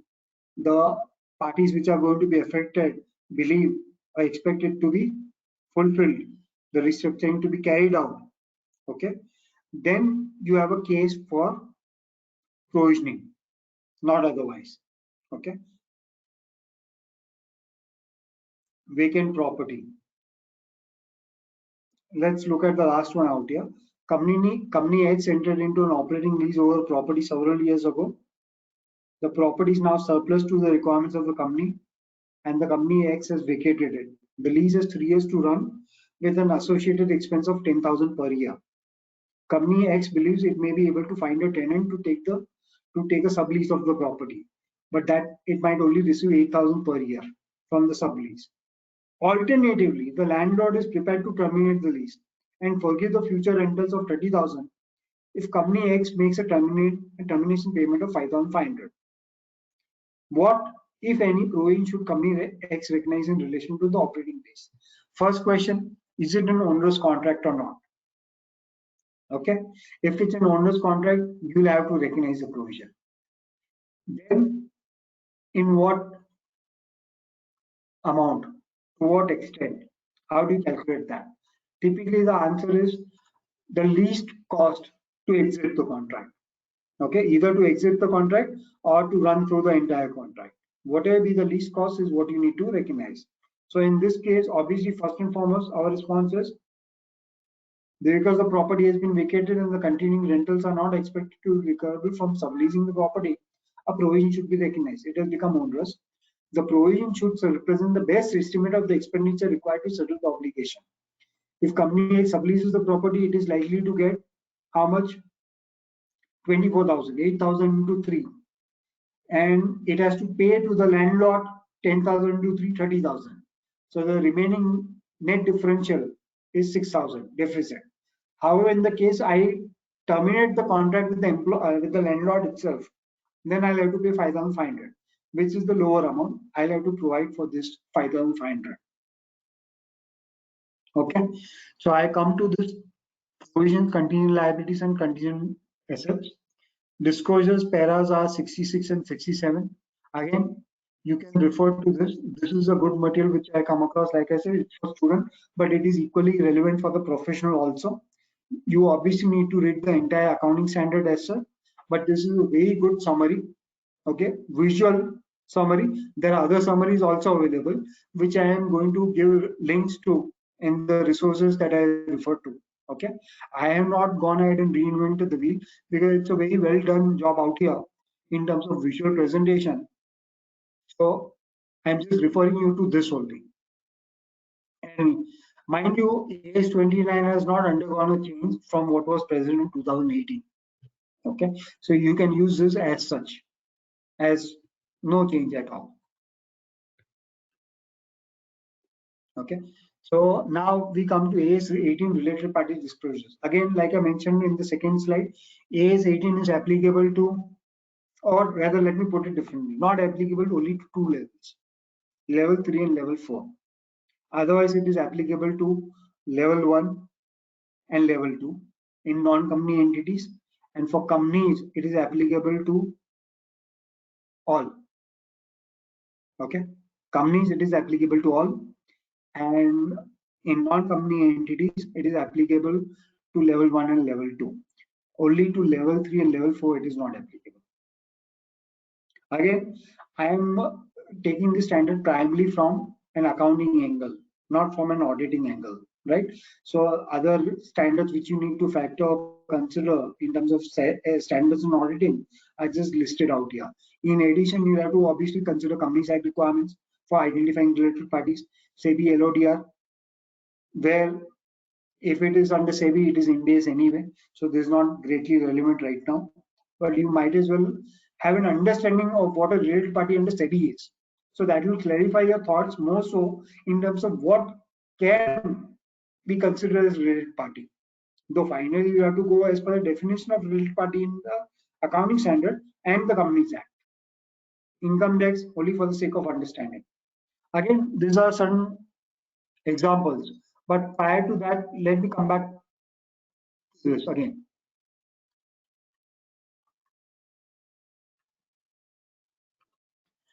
So again, this material is good enough. It sums up very well, very visually.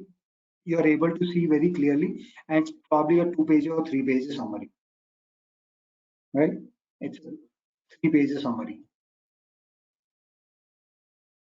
Obviously, you'll have to refer to the entire standard, but we can just take it from here. First and foremost, who is a related party? Okay, who gets covered in a related party? That's the most important thing. Thereafter is the disclosures of transactions. Okay, in addition to the names also. So first and foremost, parties are considered to be related. One party has a or significant influence over the other party in making financial and or operating decisions, right? So it could be or it could be both, but either financial operating decisions, if you have control or if you have significant influence, then you are a related party. as far as reporting enterprise is concerned. Okay. So first and foremost, AS 18 deals with only related party relationship in situations when A, which is holding subsidiary fellow subsidiaries. B, associate and joint venture. C, promoters and the like. Okay. Individuals owning directly or indirectly in the voting power of the enterprise. D is key management personnel and their relatives. And E is all those enterprises which people under C and D are controlling or have significant influence. Okay. Controlling कहीं पे covered significant influence जहाँ पे है. So this would include enterprises owned by directors or major shareholders of the reporting enterprise. Okay. And that have a key management in common with the reporting enterprise. So that would be a related party. Again, in addition to this standard, the definition given in the standard, you will also have to consider if it's a company, definition under Companies Act. Okay. For those non-company entities, AS 18 is more than sufficient. But if it's a company, you also have to consider definition under 276, section 276. Okay. Section 2, subclause 76, basically. There also, you should refer to guidance note on ICSI by ICSI, who is a related party. They tried to do a good job in terms of trying to bring it in one place. Obviously, you can refer to different sources and come to the same conclusion, but they already done so by this guidance note. Okay. They have defined what is a related party under 276. They brought it out here. They also brought out what is a related party as per listing regulation, as per accounting standards, as per Ind AS also. If you want to look at it in one go, you can do it along with certain examples and everything else also. It's a good material which you can refer to. Don't worry, I have referred to this in my resources referred to section later, and I have given you a link of it also. Okay. So again, coming back to the quick referencer, A is holding subsidiaries or fellow subsidiaries. B is associate and joint ventures. C is individuals or promoters holding directly, indirectly in the reporting enterprise that gives them control or significant influence. Okay, and the relatives of such individual. D is key management personnel. Key management personnel, as far as this standard is concerned, is a little different from what is there in Ind AS 24. Right, related party disclosures under Ind AS. Little difference in the definition. So you might as well look at it clearly in that sense. E, enterprises over which the promoters or the key management person have a significant influence are covered out here. These are not deemed to be related parties to companies because they have a director in common. There could be independent directors who could be common in different companies. Just because they have a common director does not make them related, unless the director has the ability to influence or control. Okay, significant influence for that matter, not just influence. Okay, a single customer, supplier, franchisor, distributor. Okay, just because they have a say, right, does not by itself make them a related party. Providers of finance, trade unions, government agencies, they may also have a say, or they may be a stakeholder, but because of that, they are not related parties. We all are aware of this. Now, what is a related party transaction? A transfer of resources or obligation between related parties, regardless of whether the price is charged or not. This is one important thing that we have to keep in our mind, whether you charge a price or not. If you have some, typically what does happen? I'll give you instances, examples. There are cases where holding companies typically, have people on deputation or people working for a subsidiary company, though they are holding company employees per se. They are deputed to subsidiaries or other companies where they are performing or rendering the services, obviously on behalf of the holding company, but that remuneration is not charged back to that subsidiary company or the group company as such. Okay, but they are providing services, they are rendering services to those entities. So regardless whether the price is charged or not, it is still a related party transaction. Similarly, there's a holding subsidiary where they give out loans. Okay, a loan is given out to the party, but typically no interest is being charged in many of the cases, only on subsidies. No interest is being charged. In such an instance, just because you don't charge the interest, it doesn't mean it's not a related party transaction. If it was India's, you might as well were required to probably provide for it in terms of notional basis also on fair value basis. But that's a different thing. On a company's basis, at least the loan will be reflected as a related party transaction without any interest being charged, right? And there are certain other services which the holding company typically bears the cost for, but it does not charge back the subsidy of the group company. Nevertheless, that is a related party transaction which should be disclosed, even if it's free of cost. Okay, but it's easier said than done. We all understand the concept and the principle, but easier said than done in the sense of identification of such transaction. If you're a part of the reporting entity or enterprise, you may be aware of it. But if you're part of the audit or the practitioner, it may be a little difficult for you to gather this information unless it is minutized or taken to the board and the audit committee also. Okay. What does control mean? Ownership, voting power more than 50%, control of the composition of the board of directors, or a substantial interest in voting power and the power to direct this either by statute or by agreement. Okay. So you may not have more than 50% power. You may have less than 50%. You may have 20%. But by way of contractual arrangement, which is typically by way of a shareholders agreement, okay, or business purchase agreement, you have given rights to someone else, or you have taken rights. If you are the acquirer, if you are entered into such an arrangement, you may have taken such rights. Very unanimously, you are controlling, or you may be controlling, even though your shareholding is less, right? So that gets covered in this control, the third box out here. Again, substantial interest in everything, it's defined out here. Associate, who's an associate, significant influence, more than 20% holding and less than 50% typically is regarded as associate, okay? Because you have a significant influence, but not a control. Again, if your contractual arrangement which gives you the control, then even though it is less than 50%, you'd still be classified under control. Who are the key management person? Those people who are the authority and responsibility for planning, directing, and controlling the activities. Typically in IGAP, as compared to India's, we are only putting the directors, and that too not necessarily all the independent directors also. Okay, but that was clarified, and many companies were doing directors, which was all directors, independent and non-independent directors also. India goes to define other KMPs also, right, which is CFO and the like. If you look at the Companies Act definition, those people are covered as such. So you will also have to look at Companies Act. You cannot just go by AS 18. AS 18 is a standard which has been notified under section 133 of the Companies Act. So Companies Act is relevant and applicable.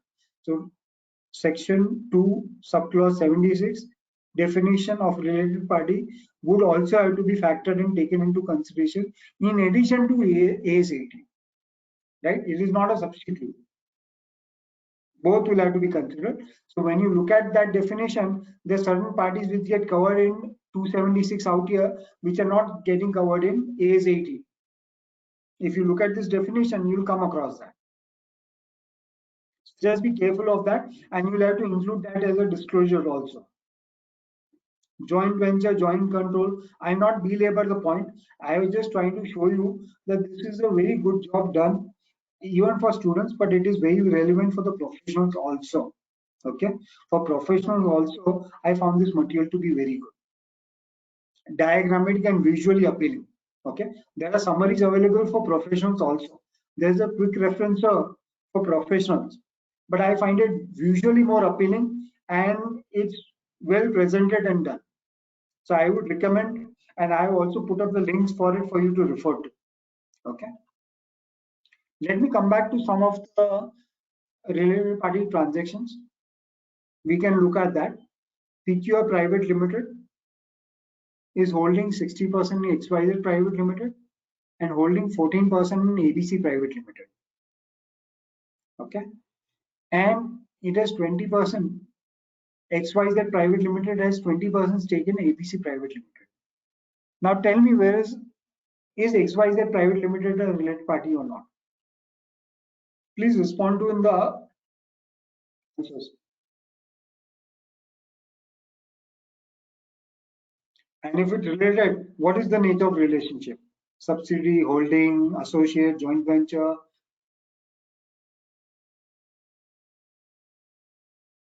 The answer is already there at the bottom, but please try before you look at the answers. Okay. Now this one is simple. PQR Private Limited has 60% voting rights in XYZ and hence it controls.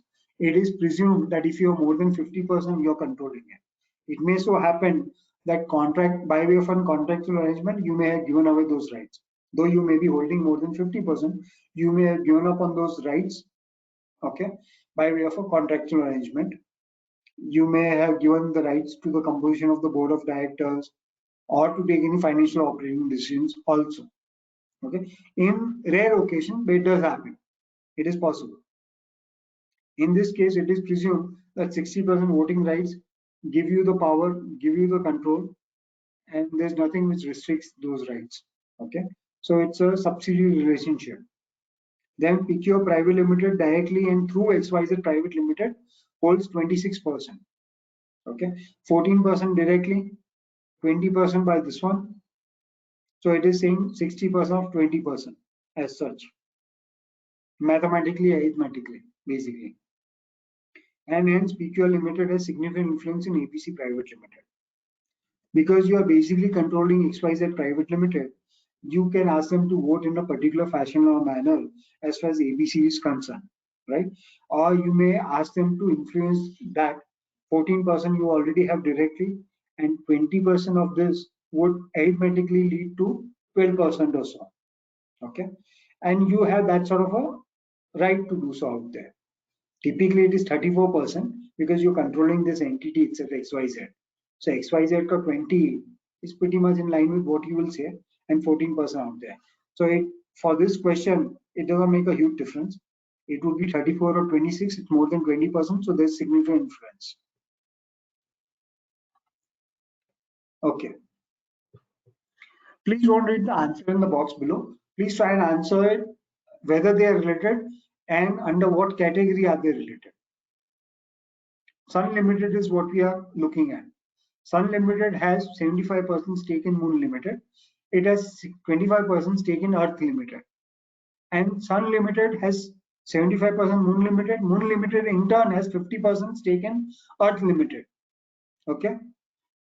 Now Mr. X is a director in Sun Limited. Mr. X has a stake of 10% in Venus Limited. Mr. X is related to his sister, Mrs. P. Mrs. P has a stake of 90% in Neptune Limited. Okay. So please respond to in the chat box or the questions. Do not look at the answer in the table below or in the box below. Are they related and what is the nature of relationship?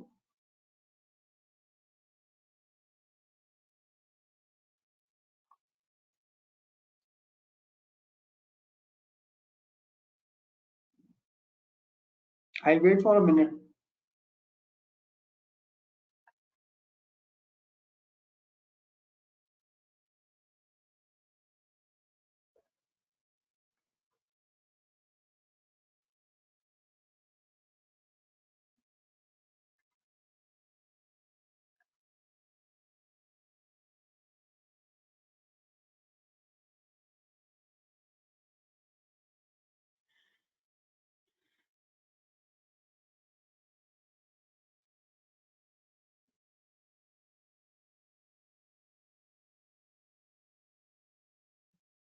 Okay. Sun Limited is holding 75% Moon Limited. It controls Moon Limited. So Moon Limited is a subsidiary of Sun Limited. Sun Limited is a holding of Moon Limited. Sun Limited holds arithmetically 62.5% shares in Earth Limited, 25% directly and 50% indirectly. So they calculate 27.5%. But anyway, if you are already controlling Moon Limited, so 50% is complete in that sense. So 25 or 50 you can look at it in that sense. Some may say that. Okay. that 75% anyway you're controlling. So again, Earth Limited is a subsidiary of Sun Limited.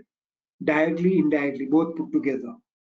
Directly, it does not have enough or sufficient voting power to make it a subsidiary, but through Moon Limited, it does have. So it is a subsidiary of Sun Limited. Okay. Now, Mrs. X is a KMP. Sorry, Mr. X is a KMP of Sun Limited. So it is anyway related. Mrs. P is a relative of Mr. X, and being a relative of KMP, they are covered in related party definition. Okay. Now, Mrs. P, the sister of Mr. X, is having 90% Neptune Limited. So again, they are related. We looked at the definition earlier. Okay. Again, let me go back to the definition. The box is out here. E1. Key management personnel relatives of such person, individuals owning directly or indirectly. Okay. Here key management personnel director है Mr. X and the relative. So Mrs. P covered. Enterprises over which any person described in he or D is able to exercise significant influence. Here Mrs. P is having a control itself, not only significant influence. So in that case, that entity is also related to the reporting entity, which is Sun Limited. Okay. If you have any queries, please call out in the chat or whatever.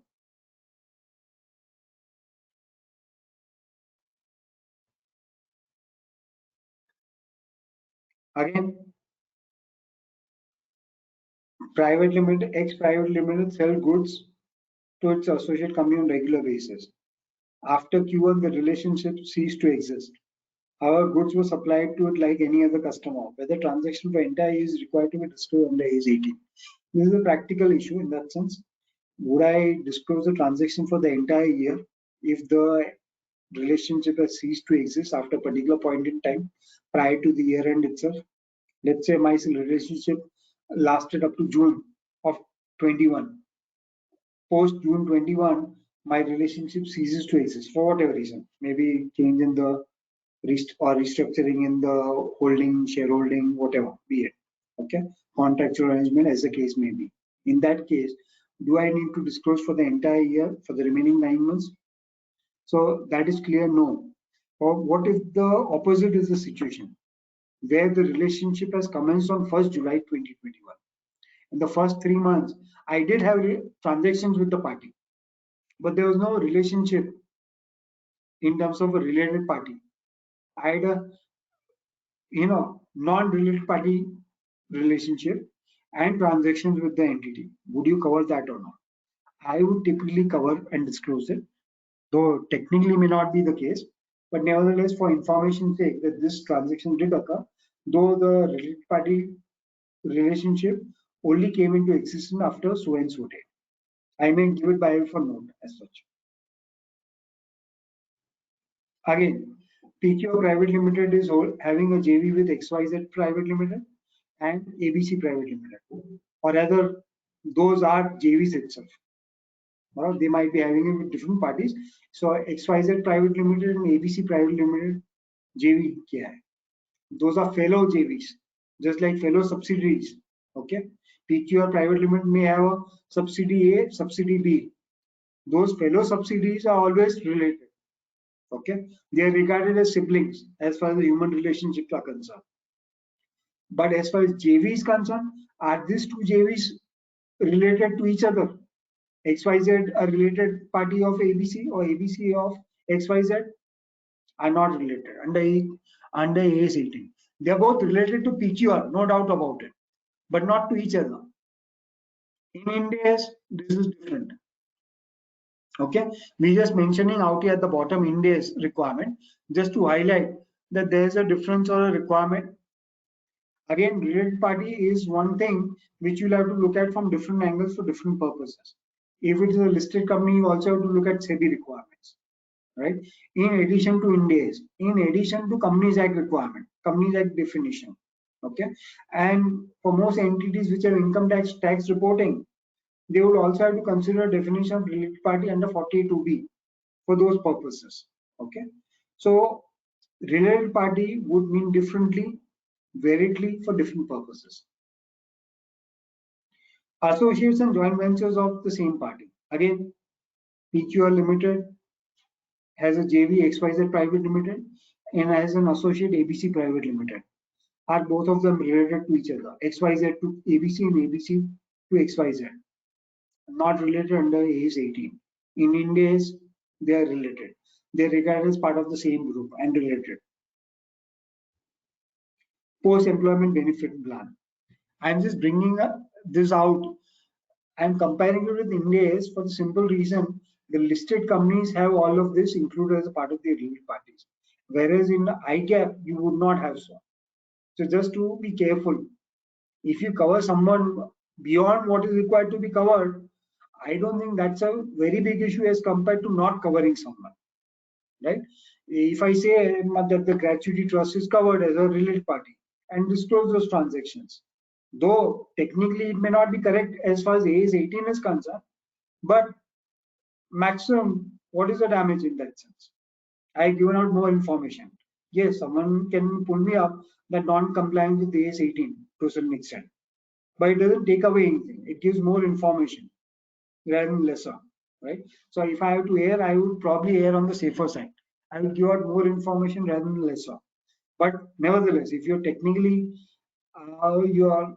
you should be comfortable in terms of the understanding of different definitions under different accounting standard requirements and the Companies Act and SEBI requirements. Okay. PQR Private Limited, PQR has a gratuity trust. That is the typical condition. Most companies have their own gratuity trust which is set up, which is obviously representatives of employees and employers, right? By and large or generally managed through LIC as a fund manager. Okay. So PQR Private Limited and PQR gratuity trust are not related to each other under AS 18. But that is not the same position as far as Index is concerned. Okay, they are related parties under Index 24. Whether they should be in AS 18 or not, that's a matter which probably a standard may undergo a revision later on, if not now. Key takeaways for this standard: when in doubt, disclose. Like I said earlier, I would like to always err on the safer side. If I am in doubt whether to be disclosed as a related party or not, I would disclose typically. Okay, I would obviously refer to all the materials which I could to be able to make or conclude on that front. But nevertheless, if I still have doubts, might as well disclose. Ensure completeness. Okay, related party, that is the problematic thing. If you are an auditor, typically or practitioner, it becomes difficult to actually identify the related parties. After you identify the related parties, the transactions, disclosures, and everything else is pretty clear and simple. Not a difficult thing. Though in some instances, in some cases, identifying the transactions also is a problematic thing. But in most cases, once you identify the related parties, you just look at the ledger accounts and you look at many other things and find out whether any transactions occurred or not. Discuss with the board and audit committee. Okay, related parties, obviously, the Companies Act has laid down what their powers, authorities, responsibilities, and obligations are, and it is their responsibility and obligation to first and foremost look at the related party identification and look at the related party transactions and take a call on the arm's length and then provide an approval for those transactions.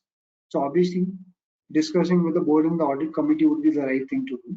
Then take a letter of representation where you are an auditor, if at all. These are some of the non-compliances which have been observed by FRRB and QRB. Okay, non-disclosure of previous year figures. When typically related party transactions are disclosed, some of the parties have not disclosed previous year figures or numbers.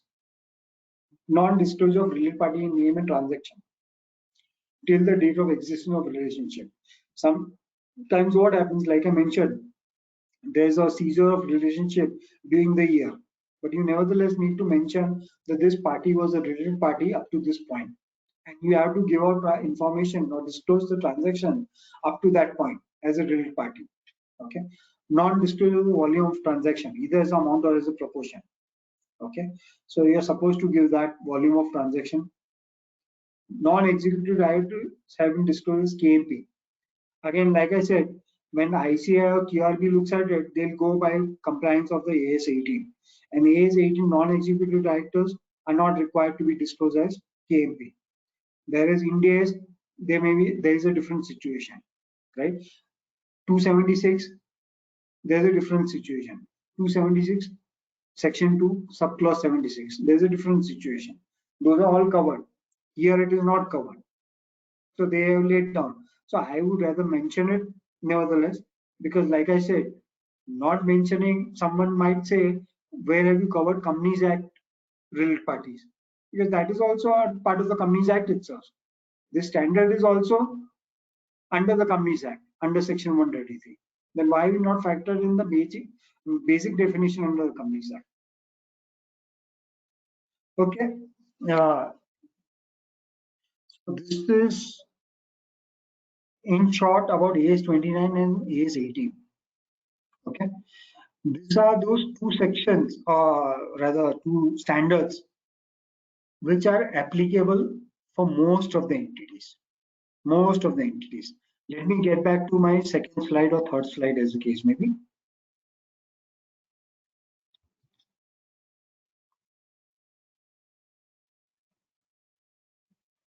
Right.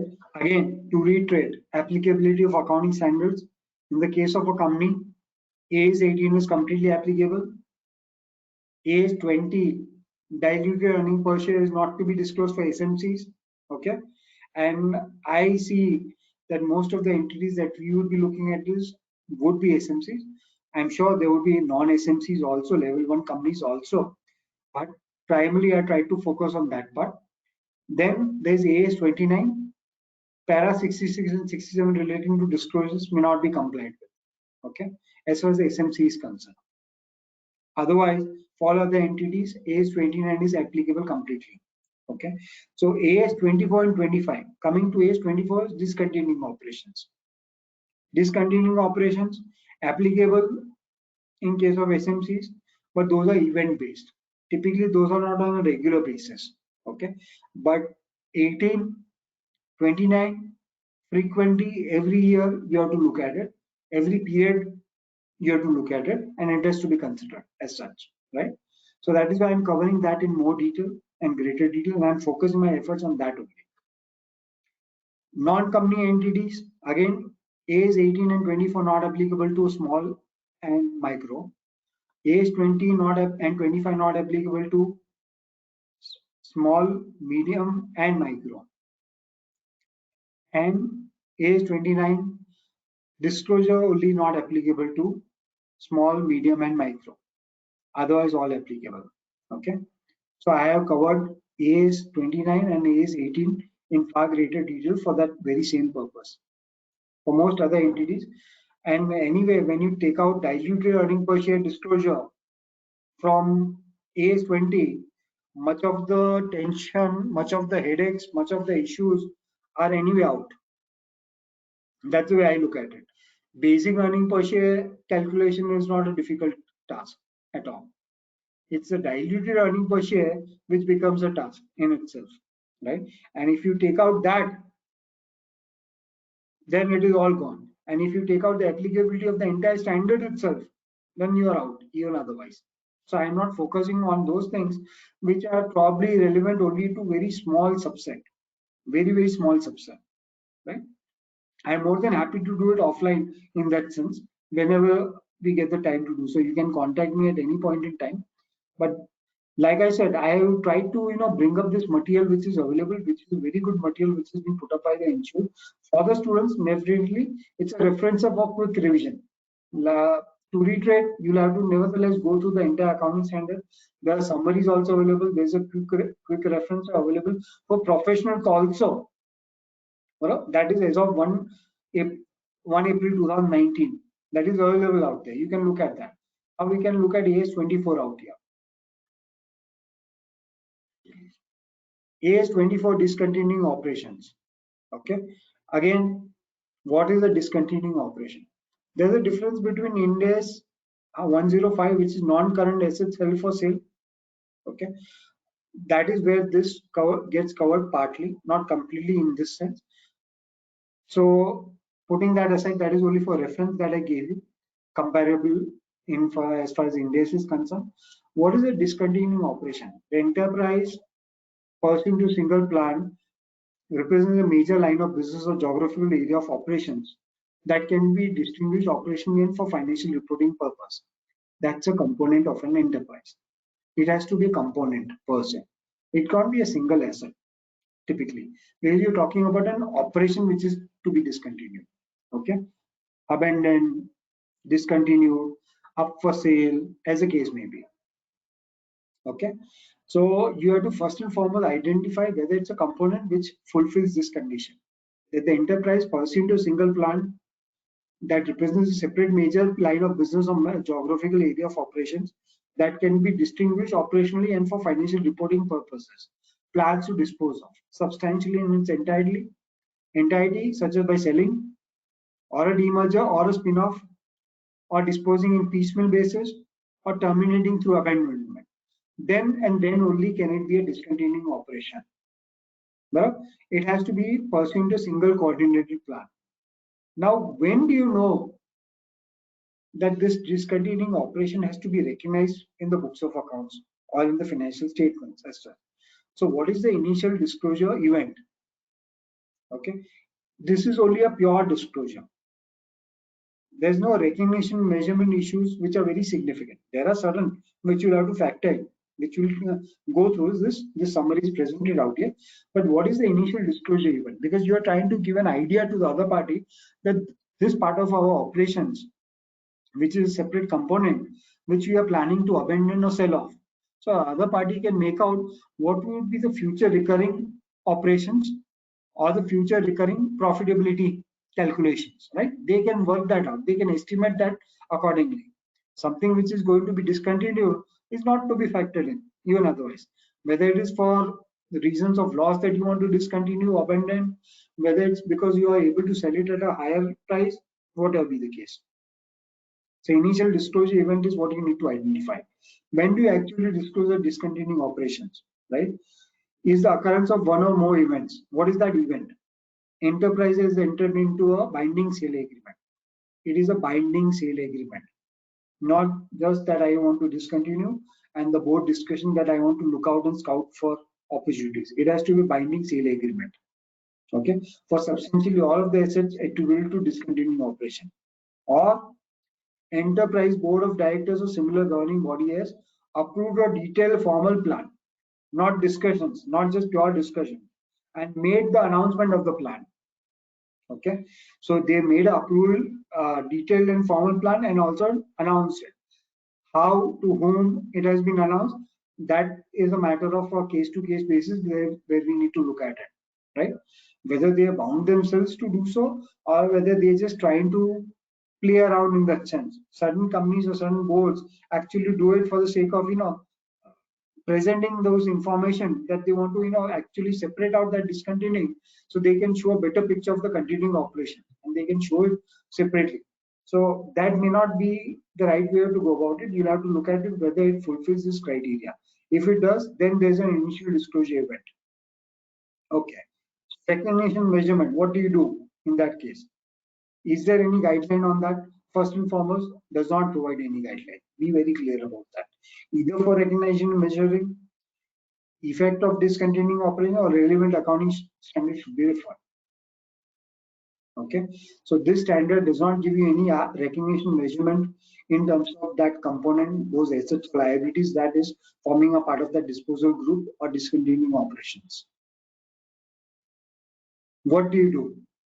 Description of the discontinuing operations, the business or geographical segment in which it is reported, the date and nature of the initial disclosure event, and what do you give out as information. You want to give out to the people information in terms of the profitability of that discontinuing operation, the cash flow, right? Inflow, outflow, as the case may be. So you're trying to give the other person an idea that had this operation not been there earlier, or would it not be available going forward, what would be the likely impact on the profitability, right, on a recurring basis, that this is not likely to recur. Okay, so this is the impact of that. So you are actually trying to give an idea. So one is on the balance sheet side, the other one is primarily on the P&L and the cash flow side that you would like to give out. Balance sheet, you obviously present and group it as such, and so present it by a note that these are part of this. Okay.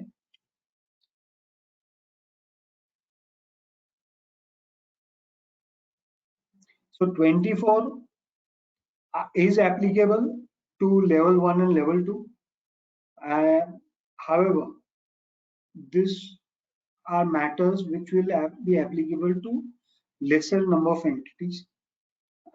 Typically, discontinuing operations, most entities do not have many such operations. If there's a discontinuing operation, there may be a bigger question of going concern issue, right? Because they have typically single operation. Most entities do not have multiple operations whereby one of the operation is being discontinued. They may have it on a geographical basis as such, but not on a business operating basis, business segment sort of a thing. I'm using the words a little loosely out here just to give an idea in that sense. Geographical you may have. You may out of India, you may have some other location which you're planning to discontinue. But geographical operations, unless it is out of India and in particular industries like oil and gas and others, it does not make a huge difference in terms of geographical operations discontinuance. But nevertheless, it gets covered out here. It does not make a huge difference typically in most cases. So, but this is one standard which is applicable right through and through. AS 25 interim financial reporting. Per se, I don't think any of the entities which we are looking at right now in this level 2, level 3, level 4, for that matter, even level 1 without being a listed company would ever require an interim financial reporting. Rare cases would that be the case.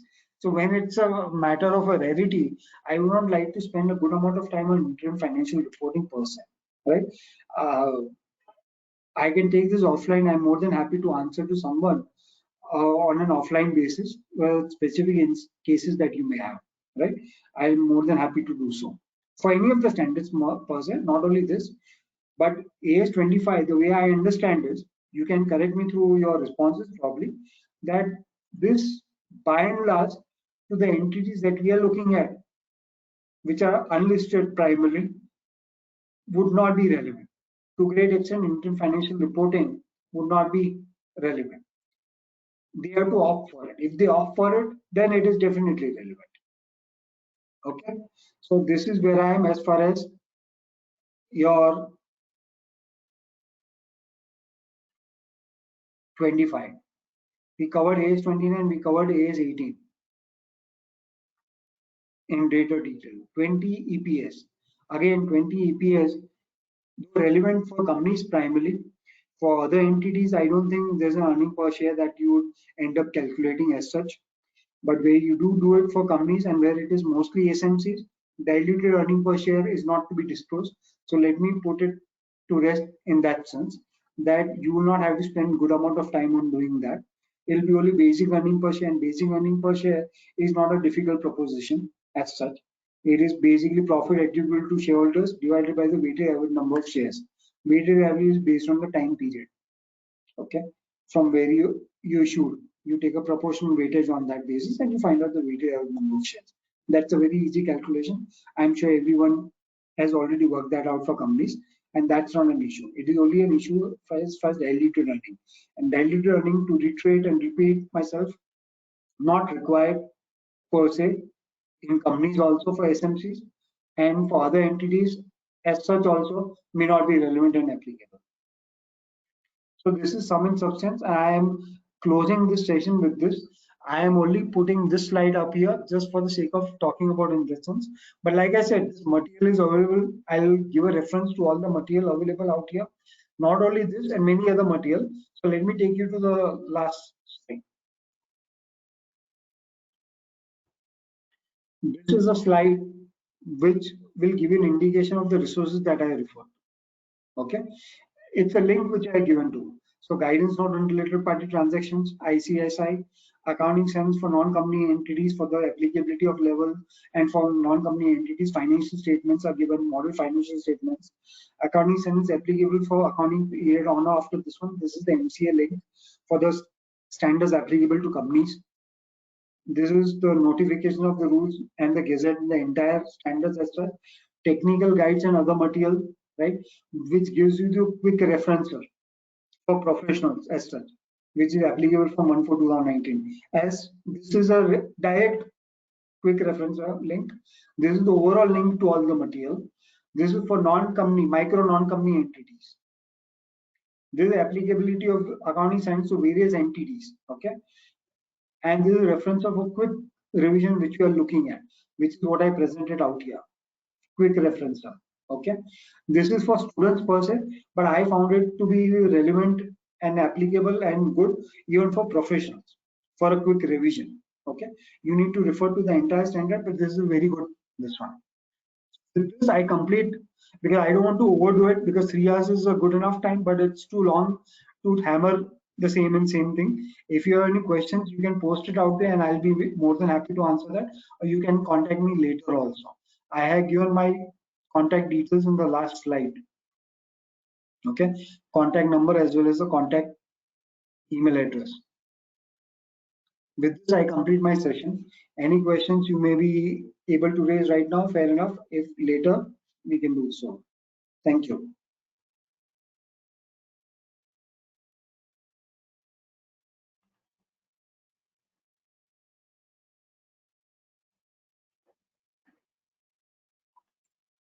Utkarsh? Vaibhav?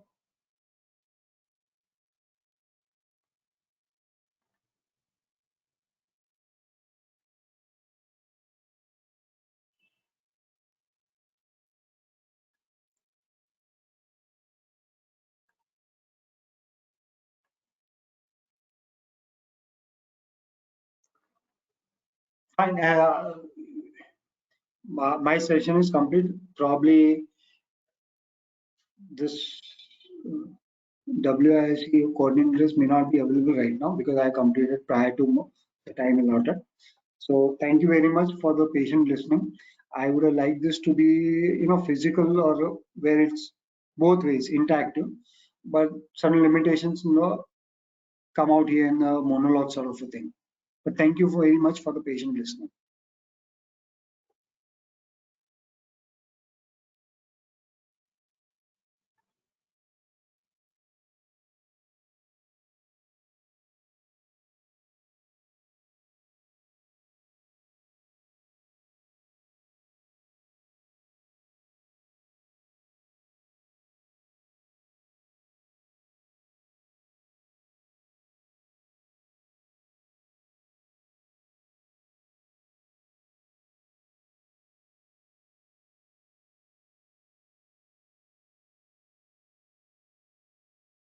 Hello. Hello. Hello.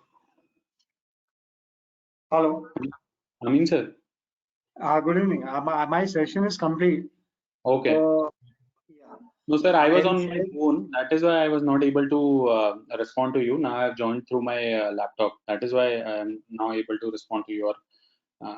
Fair enough. No issues. My session is complete.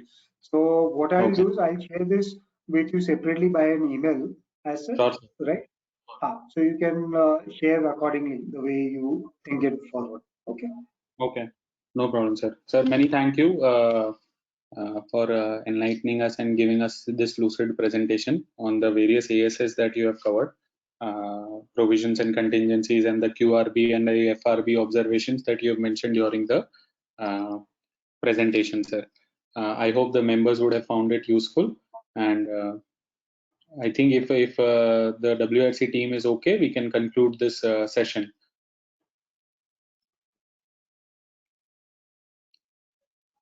Subhash ji?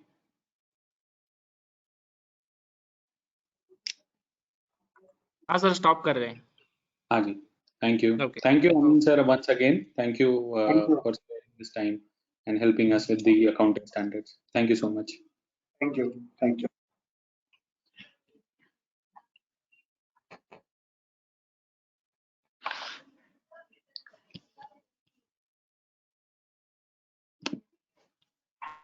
हा संपलंय हे. नाही निघालो नाही आता हे संपलंय आमचं. फक्त मला हा नाही हे स्टॉप रेकॉर्डिंग येत नाही माझ्याकडे. मी परत लॉग इन एक्झिट वेबिनार करू की लिव्ह करू. एंड वेबिनार करतो हा. ठीक आहे.